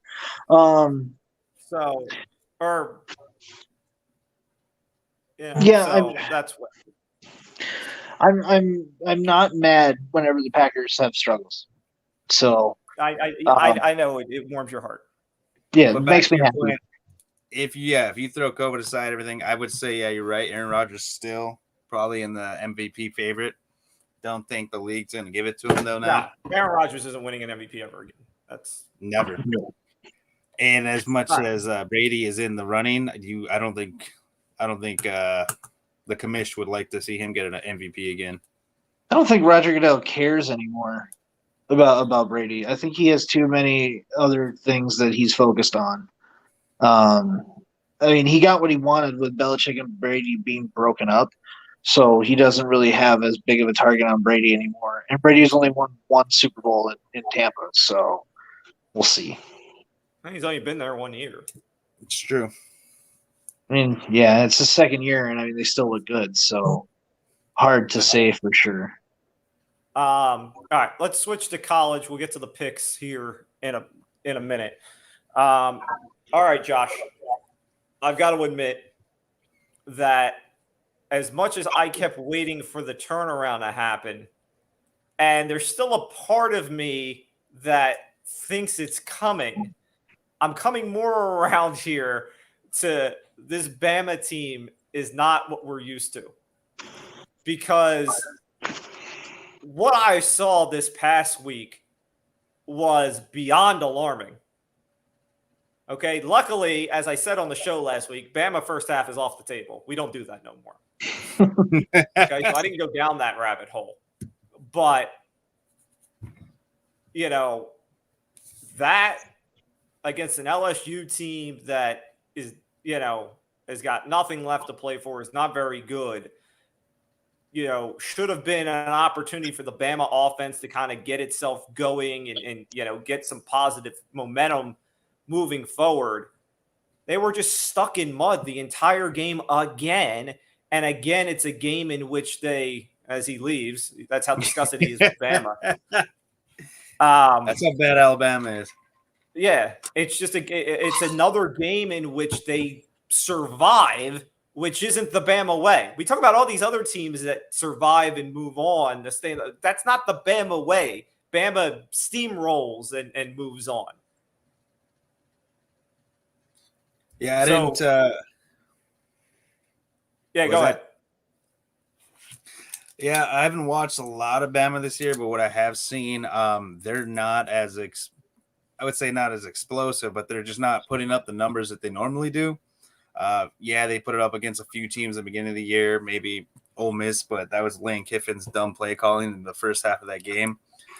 But for them to struggle against LSU, who obviously is, having internal struggles themselves, you would think they would, walk these guys out of the stadium, but no, they had a hard time with it, and that's big concerns. I don't think they can win a national championship. I mean, the players look good, but I just don't think the defense is there like it was in the past. So the issue Sorry for my brief absence there. I was actually trying to read a comment in chat that I wanted to talk about, and it kicked me out of here. Sure. The big thing with Alabama, and I think this is something that I'm going to have to live with for the next couple of years because I've been making fun of Zach for it for so long, is Bill O'Brien is actually cancer. Like, that man will kill anything he touches, and I don't appreciate it. I've never seen our offense look this incompetent. Doug Marrone on the defensive side has never looked less competent, being able to um, just coach a defense and set up proper schemes. Saban brought these two guys into his coaching care, so I guess they both probably begged for jobs because they needed something. If I were him, I would probably cut both of them loose in the offseason and try and get coaches that actually have some competence in to learn from Saban. But the team's not good. I mean, we'll get to the picks here in a minute, but like, they're playing New Mexico State, and I don't have confidence in them beating the spread. Like, or getting the. I don't see them hitting the over this week for sure. It's hard for me as an Alabama fan to see this, but I'm like strangely comfortable with it because, like, knowing that this team isn't good, I don't have the perception in my head that they are going to be a playoff team. I don't see them as winning a national championship. I don't even see them playing spoiler to Georgia this year. So I think, like, I'm oddly comfortable with where they're at, but I saw it early on. Like I said after they played Miami, I was like, yeah, Miami's 14. Like, they played a decent game, but like, let's see how they go. And they had struggles early on in those games, and I said it outright. I was like, this is not a normal Alabama team. Like, this team is not that good. And they've shown that week after week now that they're just not able to put it together for whatever reason. It could be that it's a bunch of young guys, and we lost a lot of our top tier talent in the last 2 years on offense, and our defense as well. We've lost some quality guys with Trayvon Diggs and Patrick Surtain, like those guys leaving. Christian Barmore, there's a lot of guys that have left Alabama that left pretty big holes. So you have guys trying to fill in that spot. So it might take maybe not even next year to have a great season, but like 2 years from now, it might be before you see any kind of dominant Alabama team again. And that'll be when, like, Bryce Young is trying to make his Heisman run and trying to get drafted. So I don't foresee anything with Bama really going far. And then, like, I do just want to revisit this from Tack in the comments asking about Mahomes struggles. Be concerned at this point. I wanted to address that because that was a good question to ask. Mahomes and what he's doing and how hard of a time he's having right now. We talked about it a little bit, how he needs to be more patient. He's been getting away with too much early on in his career. At this point, only being able to put up 13 points against the Packers, like this is an issue. And I don't know what it's going to take for him to get over it. Maybe he needs somebody like Josh Gordon, who just came in, to be a viable receiving option for him, and maybe he just needs to be more comfortable in the pocket instead of trying to make these trick plays and thinking that it's just automatically what he needs to do. I would see how that progresses through the season, but if nothing changes with the way that Mahomes is going, it's a big red flag going forward, and it's going to look like a huge waste of money for Kansas City. Sorry to change topic. I just wanted to hit that. No, it's good. I have a thing here that's blocking out the bottom half of the chat, so that's why I can't see it. The biggest thing that would help Mahomes right now is a running game. Because Sure. when the Chiefs were making the Super Bowl runs, they were never a great running game. They were never a great running team, but they had some semblance of a running game. They had some, there was at least the threat that they could run the ball. They were getting some yards when they were running the ball. So you had to respect the run, which still opened up things for Mahomes. Now we're talking about Mahomes needing to be more patient because there's no threat of a run game whatsoever. And they've taken the deep plays away completely, where they're giving Mahomes only check down options. And Mahomes still hasn't shown the ability to just take the check down option and move the chains repeatedly down the field. He's still looking for the shot down the field. So that continues to be a problem. Real quickly here before we get to the picks, yet again, the rankings are completely screwed up, as they always are. Cincinnati is at 5. That is not wrong. That is correct. Actually, they should be further down. For the people on game day that had all the signs, you have to get a loss to get in the playoff and blah blah blah and all this other crap. If you play somebody, you would get in the playoff. We've established this. When your only game of the year is Notre Dame, you're not getting in the playoff. All right? So stop your bitch pissing and moaning. Schedule somebody real. Anybody. Here's the other problem. So 2 weeks ago, Michigan State beat Michigan. Last week, Michigan State lost to Purdue. Michigan wins. Now Michigan is ahead of Michigan State in the rankings. How the hell does that happen? They're both one-loss teams, and Michigan's losses to Michigan State. That's how that happens. So shouldn't Michigan State be ahead of Michigan? Strength of schedule. Yeah, exactly. Strength of schedule. You're thinking about everything properly and with logic, Dan. You're not thinking about it the way that the NCAA doesn't do that. NCAA doesn't do that. When's the last time the NCAA ever did anything? Cincinnati is sitting here bitch pissing and moaning about being undefeated and not being in the playoff. Okay? Oklahoma's equally 9-0. They're 8th. They're behind even more one-loss teams. Oklahoma didn't beat Notre Dame, though. It's true. They would have annihilated Notre Dame if they played them, though. I feel like anybody that beats Notre Dame should get an automatic playoff bid. Yeah. All right. Notre Dame is the standard of football, right? Before we get to Josh's questionable TV decisions, let's do the picks. Chico, did you get time to do picks or no? What do you get? Josh, I know you already have your picks prepared, so go ahead. Okay, let me pull them up here real quick. I've been kind of on a slump when it comes to college. I mean, NFL I've been okay. So college games, I'm changing it up a little bit this week.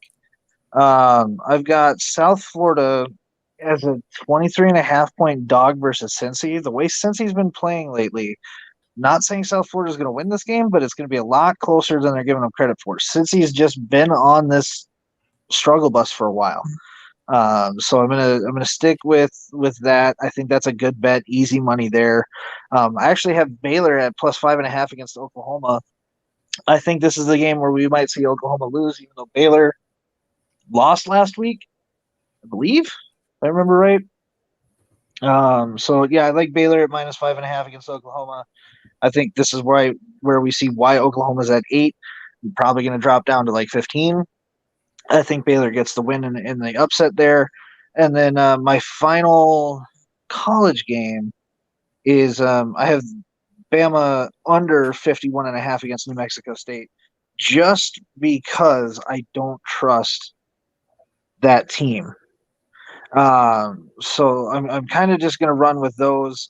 A little bit underdogs, but more just to cover the spread than anything, except for Baylor. I think Baylor wins. NFL, I've got 3 games. I think these are all like if I had to do a 3-game parlay, huh? I was like, you can hold off on the NFL. We'll get to the NFL in a minute. Cool. Yeah, so I'll just stick with college then. We're fine. All right. So while Chico looks up what the Old Dominion and Louisiana Monroe lines are, I agree with Josh on South Florida. Cincinnati's not blowing out anybody, and 23 points is too much to lay at this point. So I would take that. I disagree with you. I'll take Oklahoma. Baylor isn't anything special. since Oklahoma has moved from Rattler, their offense has been a lot better. Caleb Williams has kind of taken the ball and run with it. So I like them to beat Baylor and cover the 5.5. Georgia Tech is playing, or Georgia State, excuse me, is playing Coastal Carolina. They're getting 10.5. Coastal Carolina's quarterback will not play. I'll take the 10.5 with Georgia State. I'm not saying Georgia State necessarily wins that game, but I think they'll keep it close and keep it interesting. What else do we got? Georgia's given 20 to Tennessee. Georgia is stomping everybody. I know Tennessee has a good offense, but good offenses aren't moving the ball against Georgia's defense. I'll lay the 20 with Georgia because, like I said, Georgia is what we normally get from Alabama. So Georgia's just steamrolling everybody. I'm contemplating taking the 20.5 with Purdue. Ohio State is starting to turn things around. They're making their run, but Purdue does well in the underdog role, and 20.5 is a lot. So looking at that, see if there's anything else here that jumps out. Okay. I know Chico's already got the Old Dominion +7 circled over here.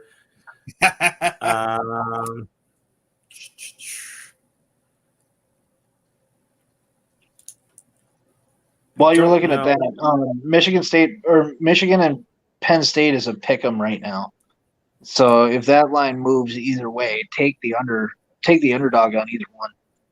Yeah, I have Penn State giving 1 at the moment on mine. So there's 2 more games. I'll lay the 5.5 with Notre Dame. Notre Dame might not lose a game the rest of the year. It's not going to matter. They're not getting in. But Virginia is not very good. Notre Dame's offense is starting to look more and more like they did kind of in the beginning of the season. So I think they can win that game by a touchdown. And Wake Forest, coming off the loss last week, is only laying a point to North Carolina State. I still like the Wake team a lot. I think this is probably an overreaction to the loss last week. So I'll just lay the point with Wake. So there you go. That's mine. All right, Mr. Old Dominion. All right. My picks for this week. I'm going with Ole Miss over A&M. They're a 2.5-point underdog +115. I like that. I believe it's in Texas, though, but I still like the Ole Miss pick over them. Old Dominion is +7 against Florida Atlantic at +20. So, yeah, I would take them. I said last week, UNLV, pick them, take them to win. They'll get their first win of the game, first win of the year. They did. They're playing Hawaii at home, and they're gonna. Or no, I think they're away though. Anyways, they get their second win against Hawaii. They're +145. I take them, and the Warhawks are favored by 3 against Arkansas State. Choose how you would. You can pick them if you like, but I'm more of the underdog, so I'm going parlay that. Ole Miss, Old Dominion, and UNLV. Oh, and I forgot BC too. I like them to beat Georgia Tech. BC, not a bad pick. Dracovic came back last week, helped them to a victory. They're +2 for them. I have over here. Certainly helps them immensely. All right, let's flip to the NFL picks. Josh, go ahead. I know you have a few. I have 3. I've never really given out like a lock on the show before, but this is like as close as I've come, I think. Because all 3 of these games seem like they're easy money for me. Ravens -7.5 against Miami. I think that is going to be a blowout. Ravens have looked better, especially coming off a win like that against the Vikings. I see them doing well. Miami really hasn't impressed me at all this season. I thought they'd be a lot better. So I like Ravens -7.5. Cleveland is a 1.5-point dog to New England right now. I think that they've really showed some improvements post OBJ. So I'm going to say that Cleveland can win that game and probably will win that game. We'll see what Mac Jones can do when he's being pressured by guys like Myles Garrett. New England and Mac Jones do look pretty good. Like this is the best we've seen them so far, and they just look to be getting better. But I think Cleveland going in as a dog is kind of a stretch. So I like them to win that game. And the last one is an absolute lock in my mind. It is the Chargers against the Vikings. The Chargers are 3.5-point favorite. I like that. I think they win by a touchdown at this point. Even though I think this game is going to be more high scoring, it's going to be closer to like the Ravens Vikings scoreline than it was the Cowboys Vikings scoreline, because Clint Kubiak and Mike Zimmer are both in the hot seat right now. Kubiak doesn't know how to play call for offense. Zimmer doesn't know how to defend when he has the lead. So both of those guys are going to come out and try and prove something. I don't think it's going to work, and I think the Chargers still win this game pretty easy. Justin Herbert's definitely the better quarterback, and Kirk Cousins hasn't thrown for over 200 yards in weeks. So I think the Chargers are easy money there as well. So Sure Ravens, Browns, Chargers. I thought he only threw for like 185. I'm pretty sure Kurt had a big week last week. I'll Google it after. I'm not doing it right now. I don't care. Yeah, Chico, you ready?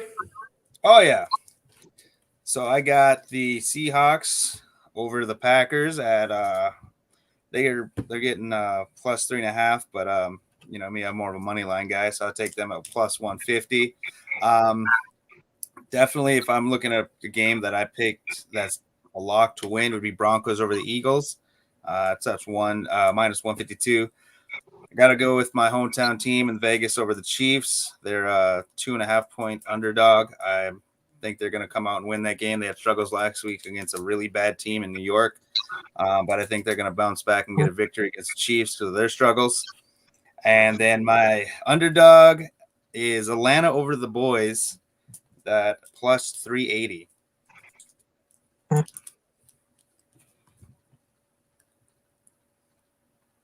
All right. So I've got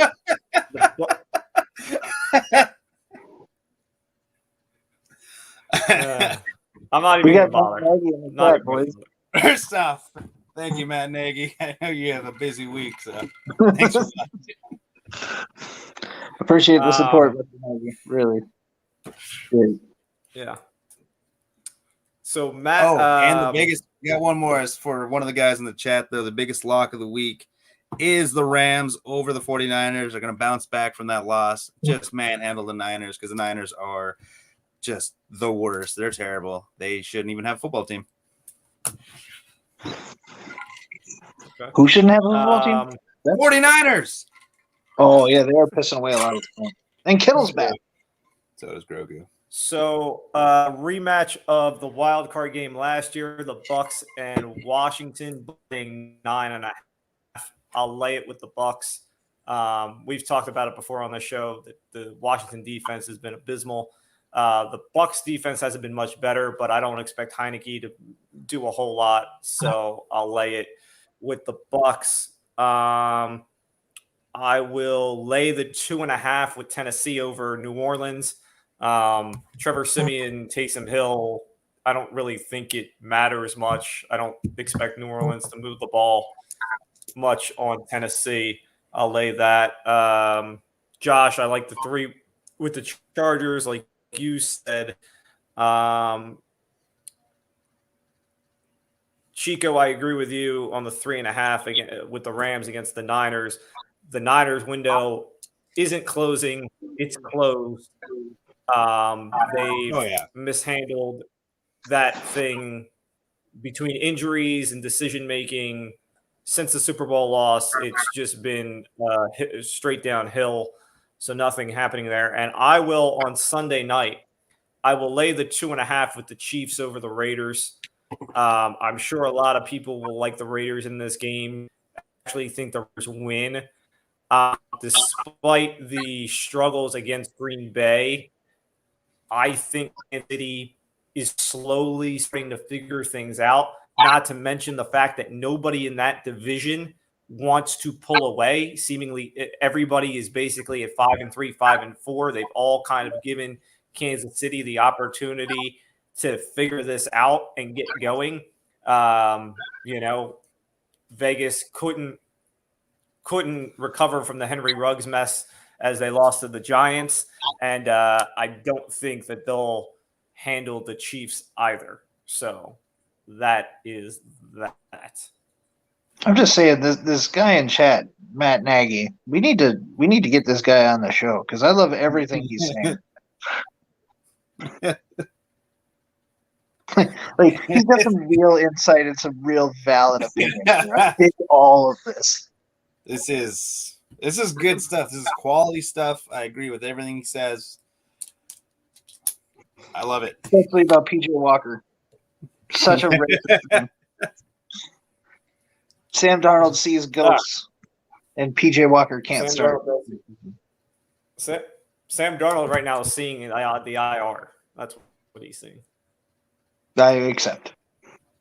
Oh yeah. All right.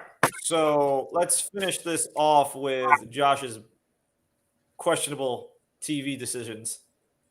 Like, how are you just now getting around to The Sopranos? How about I just now got paternity leave for having a child and have HBO Max to actually be able to watch HBO TV shows? It's not my fault. That's not about it. I don't accept that. Well, I don't It's not care. like what The you say. Sopranos just ended. No, see, the issue that I Yes, had Chico. was, oh, I've never watched The Sopranos either, except the last episode. good, go What? fuck yourself. Oh my god! First of all, we're Forget not about fucking- so we don't care about New Jersey. The best thing to come out of New Jersey is Kevin Smith, not The Sopranos. Okay. Have you I seen said it, I Dogma? hope that hurt you. Classic. Have you seen Mallrats? Come on. The man wrote Clerks. What did Hell Tony yeah. Soprano ever do except suck at finding rats? He's Chris the Baltasacchi is a baby back. worst. Okay, so neither of you. All right, Josh If is we talk just about starting to watch Entourage, Sopranos. now Chico I'm in. doesn't Let's watch do this. Sopranos. That's horrible. I'm watching it right now, and it's okay. I at just best. said you started watching it. I didn't. I've heard I it said in that. the background. I'm in season 3. Like, There's more than one season. there's like 7, I think. Chico And why got- Tony Soprano hasn't even watched by now is ridiculous. I tried one time in a carjacking situation. Are you fucking kidding me? Michael Imperioli, that's fucking lazy writing, bro. So lazy. Ugh. It's not a bad show, All right. What about? but what about what? All right. What about Dexter? Have either of you watched Dexter? Yeah, I love Dexter. Final season was shit, though. The new season started. I haven't watched it because I I was don't have saying, the new- Showtime. I would say the new one just started. Love that show. That show was great. I hope that Okay. this new season makes up for what they did to end it the first time. He was on I a boat. believe, obviously, only one episode has happened. I believe that this is going to kind of explain the shit ending that you're referring to. I would hope so. I need an apology for that. Yeah. I'm So- fucking man. Chico, did you find your way to watching that one, or is that another one we haven't managed to? I've seen a few episodes. I was more of a now I can't think of the damn show though. Had Idris Elba in it. He was a detective. Luther. The Wire? That's it. Luther. No, Luther. He wasn't It in took The place in Wire. England. He was in The Wire. I never Was he? saw- Oh, okay. So, all right, so here Never we go. seen The Wire So either. one that people. I was like, yeah, I've never seen The Wire. I haven't seen The Wire either. But Luther. Although I don't know about the Luther show BBC. either. It was on Netflix. I think it's on Amazon now. Check it out. Great show. Idris Elba's in it. It's classic.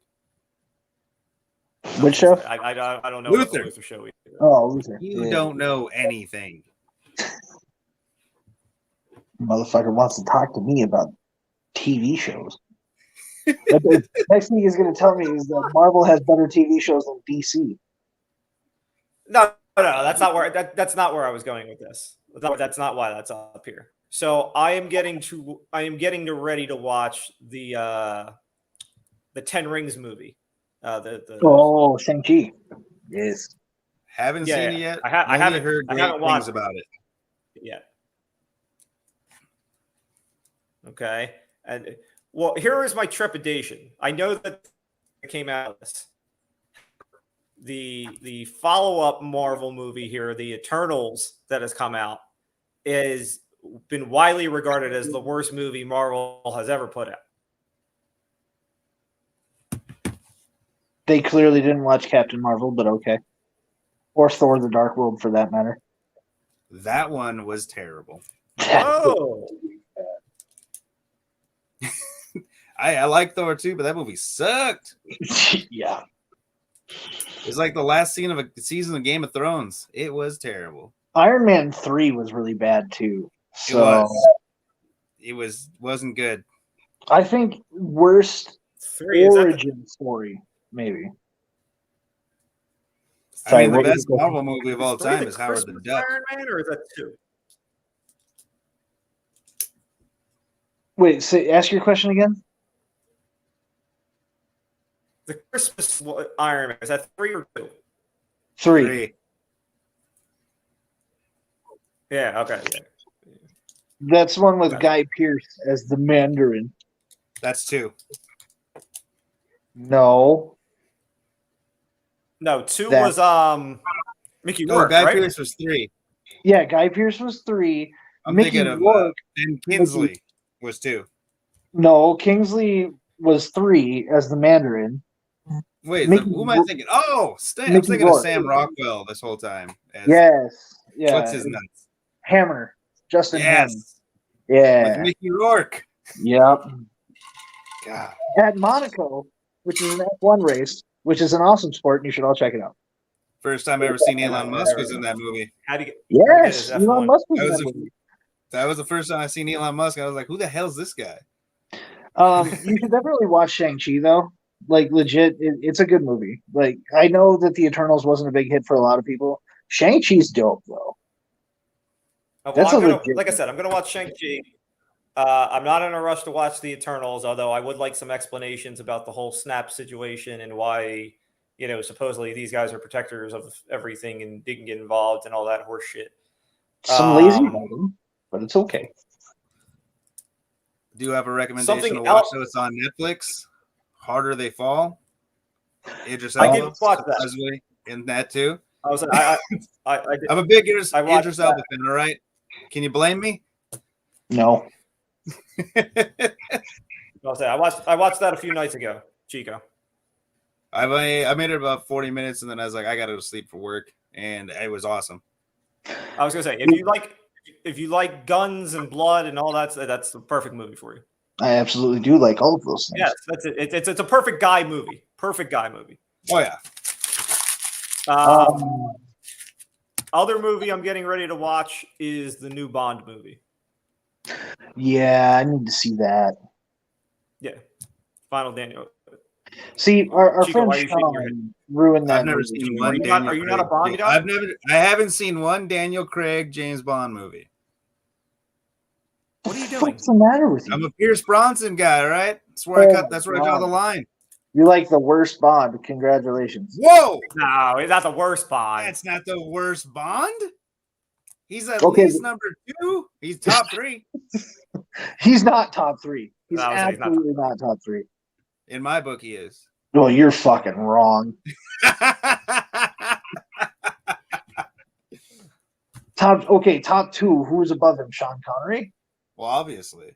Okay, good. Then Roger Moore's ahead. Timothy Dalton is number. Yeah, Timothy Dalton.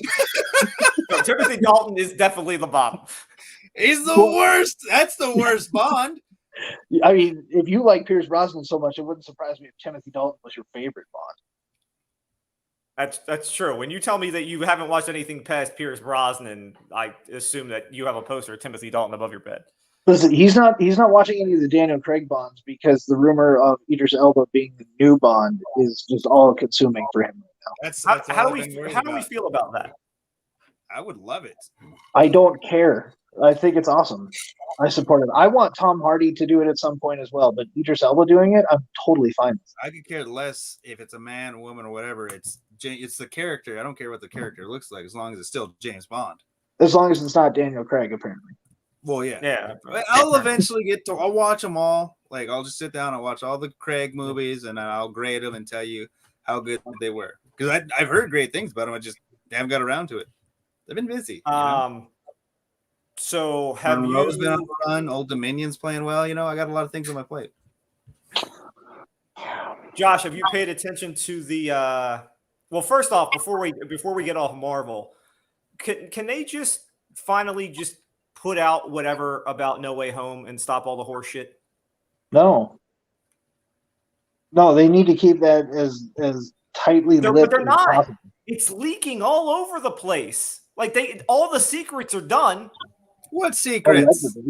What have you been able to confirm that's been? Yeah, leaked? what do you know that I don't know that Josh knows, but now you know?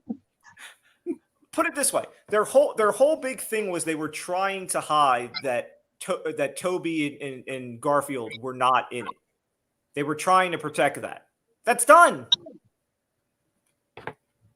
So you're saying you have irrefutable evidence that they're not in the movie?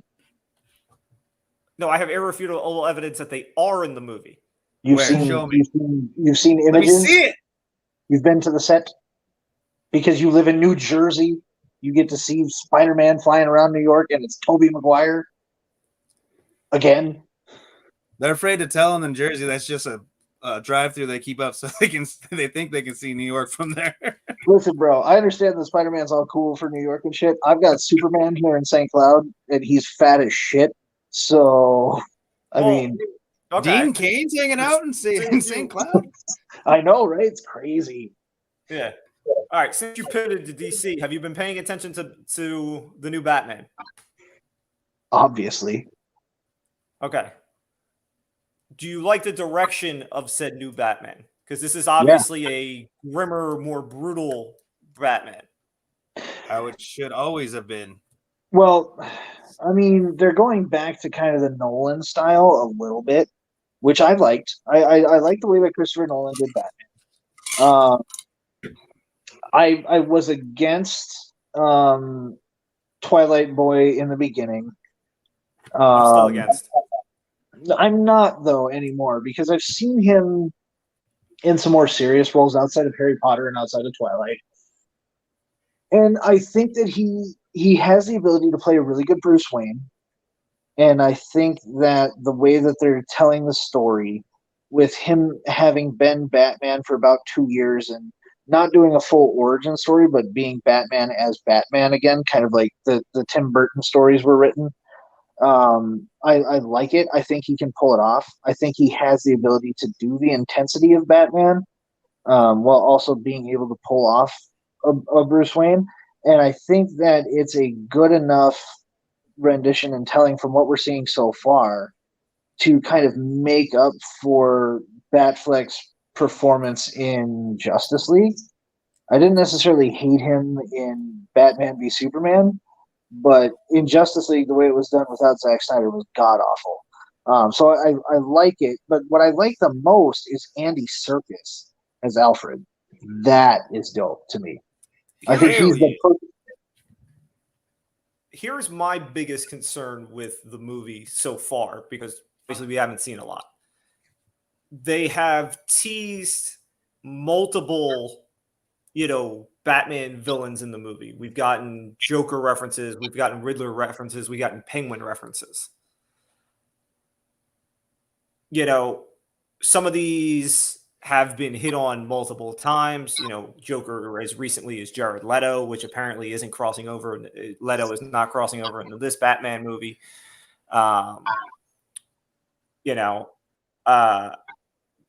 Riddler, we've only seen once.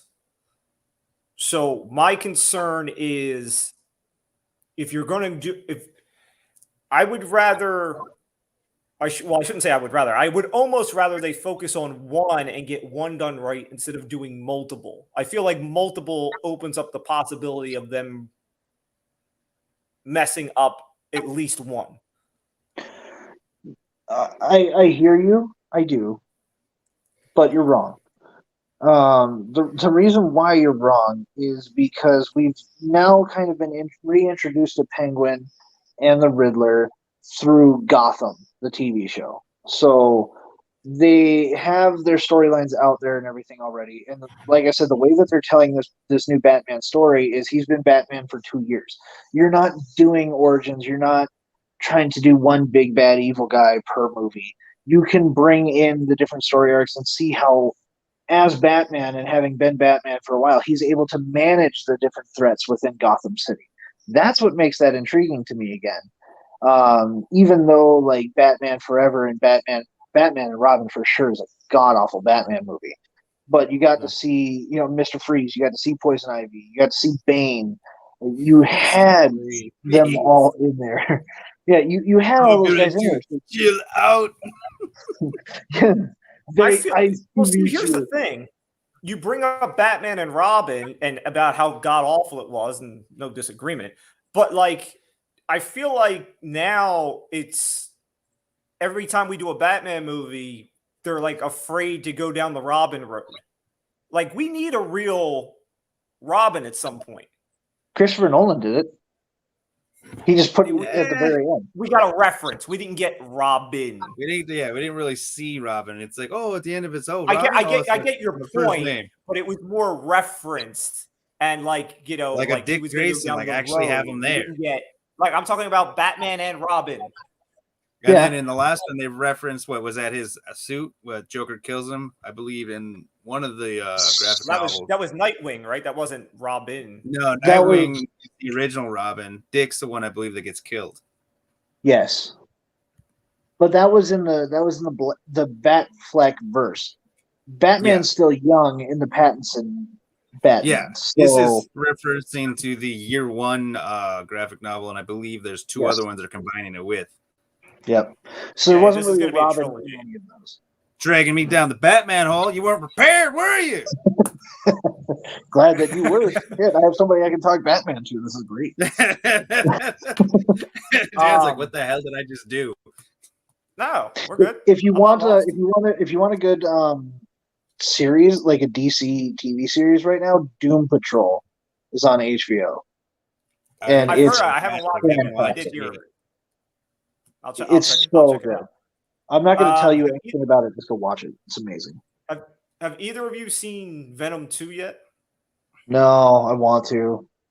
Yeah, I haven't gotten around to it yet. There is a lot of talk that now that Venom 2 is done, and obviously they've introduced Carnage, and now that No Way Home is supposedly the wrapping up of the Spider-Man story, so to speak, that we're going to get the crossover of Spider-Man and Venom. Obviously, I'm all for that. And I would hope that if they make that happen, that we can see other crossovers happen eventually. You mean like Topher Grace's Venom? Should we get him to cross over in No Way Home? First off, no. He's the best because he prayed to God to kill Tobey Maguire's character.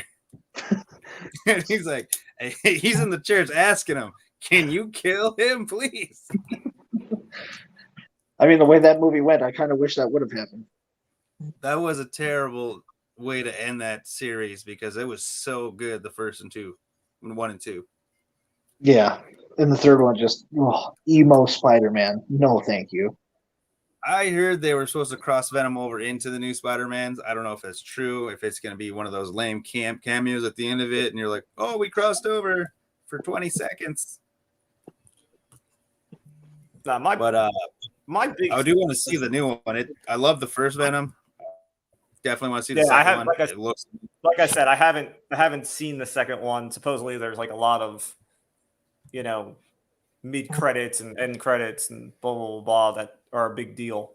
The thing that I'm cautiously looking forward to is because DC does everything backwards. We're finally starting to get the origin movies that we should have got at the beginning. Like The Flash is finally moving forward. Like that's getting closer to being done. Is it still And Ezra Miller? I think Yes. so. No, it's gonna be shit then. Don't like the guy. Never did. Nope. I want Grant Gustin. He does the Flash TV show. He's the perfect Flash. He's good Barry Allen. I'm all for He's it. Put him in amazing the movie. at this. Now see, I agree with you because I never understood why when you have like CW or whatever you want to call it, right? Have these TV shows, why the studio wouldn't just move it over? Like we've already got them. You've already got the story arc with it. Just bring them over. Like I've got a TV show going this way, and then you're giving me a completely different guy going the other way. Mm-hmm. I don't know. They don't have the chops for the big screen. All right, they're small screen actors. That's why. Listen, in their multiverse, Grant Gustin only gets to be the Flash on TV. Yes. So, yeah, I'm looking forward to it, but at the same time, I'm just like, it's not Grant Gustin. I'm not a fan of Ezra Miller. I didn't like the way that he even ran as the Flash. It just bothered me altogether. Well, here's why I'm invested to the Flash movie, because we get Michael Keaton Batman back. That's right. Yeah. I did see the second best Batman. There's also What are you, a George Clooney fan? Said rumor. There is also said rumor that Keaton is not the only Batman that shows up in this movie. Correct. They got that. So no, I'm invested for all the Batman I can get here. All the Batmen you can get. Nah, I could do without Clooney. We're good. You didn't like the suit nipples? Spoiler alert. I know who the other Batman is. Who is it? You want to know? Kilmer, right? Of course. According to IMDb, it's going to be Ben Affleck. Yeah, that Just makes for sense. Josh. Dan just looked pissed off. Kilmer can't even talk anymore. Yeah, not gonna Kilmer bring him in? basically lost his voice, so I don't know what good he would do. He sounds like Marlon Brando in The Godfather. The cotton balls in his Which cheeks. I've watched a lot of The Godfather lately. I don't know why.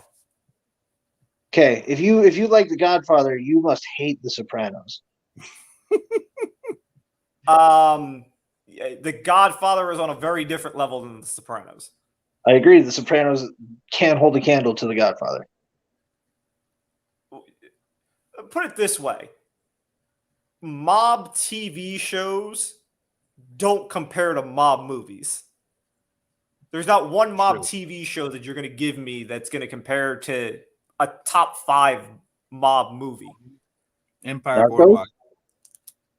Ooh. Boardwalk Empire. Oh, yeah, that's whatever it is. Boardwalk Empire.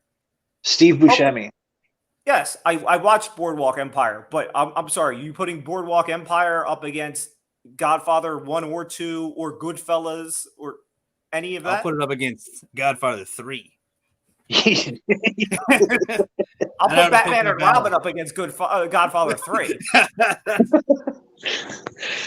I'd rather watch Gone Fishing with Danny Glover and Joe Pesci than watch The Godfather 3. What a pull. Or Celtic Pride. I'd rather watch that. Yeah. Oh, God, that's bad, too. There's a classic. Yeah, Jesus. I'd rather watch P.S. I Love You than either of those movies. Ooh. Yeah, right? That shit hurts. Hilary Swank? Fucking Gerard Butler?